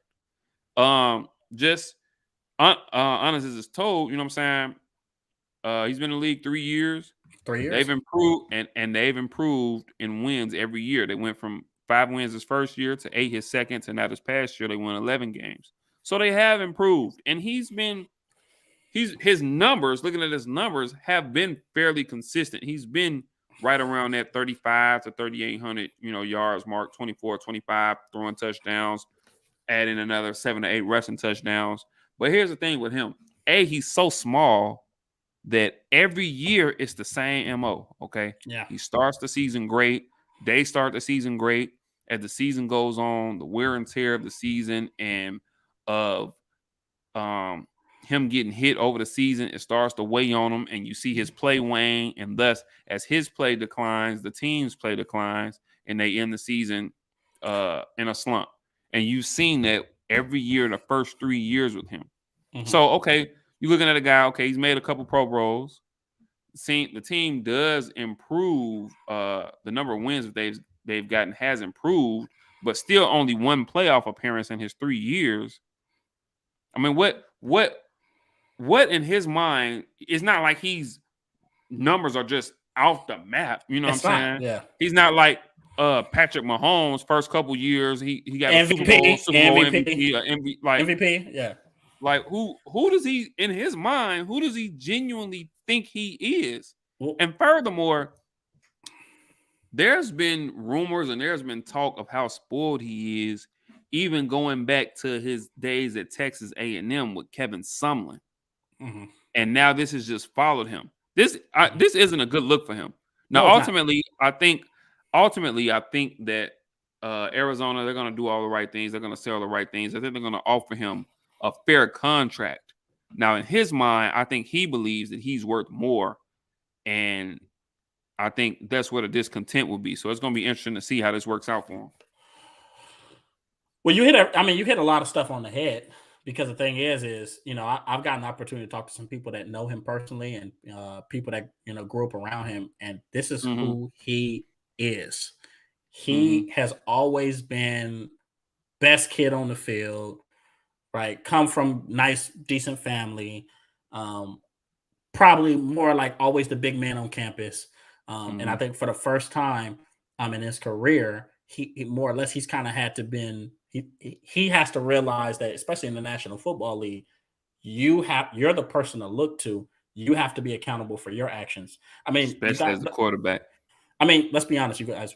That playoff game, terrible. By the end of the second quarter, he had. I think I remember reading he had 22 yards and 2 interceptions. 22 yards. And they said he axed out of the game. He did. He didn't want to take the final. He didn't want to take the final snap, so he quit. He pretty much quit on his team. And how then does he think that looks in the locker room and to the a rest grown of the man. world? And then after exactly. and then after the game, obviously cleans his social media of all Arizona Cardinal stuff. But says they're trying to scapegoat me, like I'm the reason that we lost. Hell yeah, you one of the reasons why we. Here's the thing, I'm not mad at Arizona. I'm not mad at Kyler Murray for Arizona losing that game. I'm mad for how bad he looked. I think Warren Sapp, and how he handled it. I think Warren Sapp kind of said it best. He said Kyler Murray's talented. He said, but he didn't look like an NFL quarterback in that game. He didn't. So and that's the truth. Yeah, he didn't look like an NFL quarterback. But, my argument, because I have some people that will argue for Kyler Murray and say he's a top 10 guy, he deserves this kind of money. The truth is, we've never seen Kyler Murray put together. We've never seen Kyler Murray ever put together a full product, a full season. As a matter of fact, I don't think Kyler Murray's ever played 16 games. I don't think so either. I don't think he's ever played 16 games. I know he missed. I think he missed 2 or 3 this season. Yeah. I think he missed 3. He missed some his first year, if I'm not mistaken. So I could be wrong, but I have to check the stats. That goes into like I said, the wear and tear of the season. He's so small, you know what I'm saying? That goes into the wear and tear of the season. And I'll tell you another interesting statistic. He's had at least 4 games with 0 touchdowns and 2 interceptions, and that's the playoff game included this year. He played 4 games. His first 2 years, he played all 16. This year, he missed 2. Okay. All right. Okay. And then he went 5-10-1, then 8-8, and then this last year he was 9-5, and then they won 2 games without him. Exactly. So it wasn't like he had an incompetent team. He had an actually pretty good team around him, regardless of whether DeAndre Hopkins was playing. I mean, you look at some of his weapons, he may not have had these super bona fide number 1 wide receivers, but he had a variety of versatile pass catchers. You had Rondale Moore, who they brought in. I think he was a Purdue kid. You had Chase Edmonds, who had become the pet cat there. He's like probably one of the better third down pass catching running backs in the game. Yep. You had James Conner literally have a career resurgence in a Pro Bowl year, right? Yep. AJ Green had a resurgent year. Green, yep. Right. They brought in Zach Ertz. Zach Ertz came there and was productive. Forgot about him. Right. And they had a guy who's been there for about 3 to 4 years, and that it really has continuously gotten better in Christian Kirk. Christian Kirk almost had 1,000 yards receiving. Oh, yeah. So and it's crazy because he said in this letter that he wants to see them continue to make moves to, help him and to make this team better, when that's what they've done. Especially coming into this season, that's what they've done. The man has weapons around him. He's the NFL. And granted, DeAndre Hopkins got hurt and he kind of missed the back end of the season. But according to you, you're a $40 to $45 million guy. So you gotta overcompensate that. You gotta, get over that. If you want to get paid, and I'm gonna tell you guys this is gonna be really big, because obviously we're covering different teams, but how Kyler Murray's contract work out, if I'm Lamar Jackson, I'm sitting back and I'm chilling. And I think he's handled his situation beautifully. Beautifully. If Kyler Murray gets 43 freaking million, Lamar Jackson's gonna get 45, 46. I was gonna go above that. If Kyler Murray gets 43, I think Lamar is gonna be the highest paid quarterback in the league. 100. No, 100%. I think he'll top Mahomes. And I can see it. I can easily see it. Because you can't. How do you argue that if they value Kyler Murray at 43 mil? How do you argue that with a guy that's won an MVP? With a guy who's never this is his first season not making the playoffs. Look, say what you want about him. Say about the improvement. What a guy that has shown, and as critical as I am of Lamar Jackson, that he can make critical plays to win a football game, and he can perform in clutch moments, and we just haven't seen that from Kyler Murray. Yeah. So, like I said, Kyler Murray, you heard me, I uttered it. He's kind of giving me Ben Simmons vibes, just kind of the spoiled kid that was always around, always on the scene, always the big man on campus. Go ahead. Real quick for the people, if you can remember offhand, I know you didn't have Kyler Murray as one of your top 10 quarterbacks. For the people that's not on the Rooted in Sports community that don't know, can you run off your top 10 quarterbacks if you can remember them? Oh, you got to put them in order. Go ahead. Okay, so number 1 is Aaron Rodgers. All right, coming off an MVP. Number 2 is Patrick Mahomes. Back-to-back MVPs. Right. Number three is Josh Allen. Number 4 is Joe Burrow. Number 5 is Justin Herbert. Number 6 is Russell Wilson. Number 7 is Matthew Stafford. Number 8 is Dak Prescott. Number 9 is Lamar Jackson, and number 10 is Derek Carr. I think that the 10 guys that he has there, you can't argue with that. Now, toward the bottom of that top 10, if you want to mix and match, okay, whatever. But I think those 10 guys that you named, you can't argue that. And Kyler Murray's outside of that. And you can't argue Kyler Murray being outside of that. No, you can't. You can't say, oh, and I'm going to tell you something. Since we're talking about Kyler Murray, I heard something the other day that when I heard it, I was like, damn. It's just the truth. Mm-hmm. You ready for this? Okay. Baker Mayfield has done more for the Cleveland Browns than Kyler Murray has done for the Arizona Cardinals. And you can't argue that. And that's legit. You can't argue that. You can't argue that. You cannot argue that. It's ridiculous. And I'm not big on Baker Mayfield. You know what I'm saying? I crazy as it sounds, I think they should move on from him. Crazy as it sounds. But you can't argue that. There's, you know what I'm saying, Kyler Murray, he hasn't done more for the Cardinals than you know what I'm saying, Baker's done for the Browns, you know what I'm saying? Right. Baker has a playoff win, right? They beat Pittsburgh last year. He has a playoff win. They beat Pittsburgh last year. Against a pretty damn good defense. And this was Kyler Murray's first playoff appearance, and he looked like poo. But here's the funny part. We're talking about this being his first playoff appearance. He should have made the playoffs last year. They should have. Because people forget. They started out hot last year. They started off hot. The San Francisco 49ers were a wreck because Jimmy Garoppolo got hurt. Their whole team was decimated by injuries. So really, all they had standing in their way was the Rams, who were kind of just staying and floating and just existing. You had the Seahawks, who were the most dysfunctional 12-4 team I ever seen in my life. I remember looking at their roster. Oh no, because that Pittsburgh last year was a little crazy. True. But I still have to say is like you look at the Seahawks and how they were playing on defense and stuff like that. You're like, how the hell are they 12-4? But they somehow were. So the Cardinals really had enough talent. They had a solid defense. They had a few big games, but Kyler Murray faltered towards the back end of the season. And he won 8 games. They went 8-8. Mm-hmm. He lost down the stretch. He lost a game to that injured, decimated San Francisco 49ers team led by Nick Mullins. He lost to that team. Mullins, yep. I remember that. He lost to that football team. And I'm looking at him like, what? So that's when the concern kind of went into my head. Like, I think the kid is good. I love his skill set. I love his talent. I'm not trying to take anything from him ceiling-wise and what his potential is. But I think he is overhyped. And I think people kind of expected him to come in and be somewhat of a savior. But the truth is we haven't seen Kyler Murray come in the league and do nothing else but come in, juke a few people, and throw a few nice touchdowns. We really haven't seen him do anything else. Agreed. I agree. So, but that is episode 1 in the books. 2. Yeah, technically episode 2. Technically 2, yeah. Technically 2. Apologize for the late start. Like I said, I got kidnapped by ninjas, and they want all kind of information, so I had to fight my way out of it and make it back to kind of start with you guys. They didn't kidnap BMC now, did they? Yeah, they kidnapped BMC, man. But hey, you know me, I'm gonna hold it down. BMC, hold it down.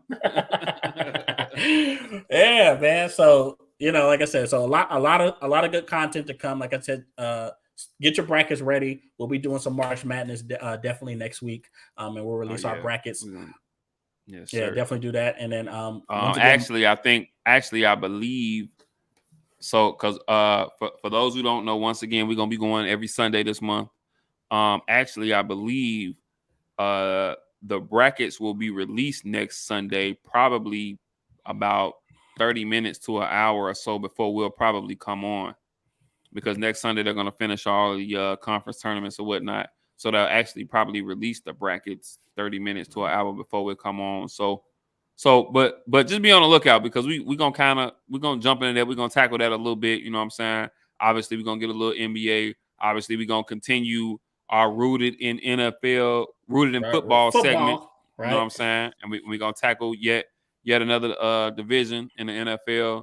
And yeah, guys, just a lot of great content coming, man. We're going to keep hitting y'all with this heat, man. We appreciate everybody for tuning in. We love everybody. Love all the support.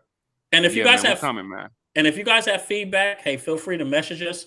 You can comment on our YouTube channel, or you can message us directly. If there's any topics you guys want us to cover, go ahead and let us know, right? And then we'll jump into that, right? But outside of that, hey, we'll see you guys next week, 5 p.m. Pacific Standard Time, or if you're Central, 7 p.m. And yeah, we'll get into it and we'll have some fun. So we'll see you guys. Don't forget to follow the Rooted in Sports Instagram page. That's right. And Twitter. And Twitter. Shout out to the Rooted in Sports community, man. I know I gotta jump in on that thing, man, because I got my this work just be crazy, but I gotta jump in on that thing. Mm-hmm. And obviously go and subscribe to Rooted in Sports YouTube page, man. Once again, easy, guys. Rooted in Sports. Just Rooted in Sports Instagram, Rooted in Sports YouTube. Go subscribe. Go follow the Instagram page. Mm-hmm. And man, much love. And yeah, man, we're gonna get up out this jam. Till next time. Until next time. Peace.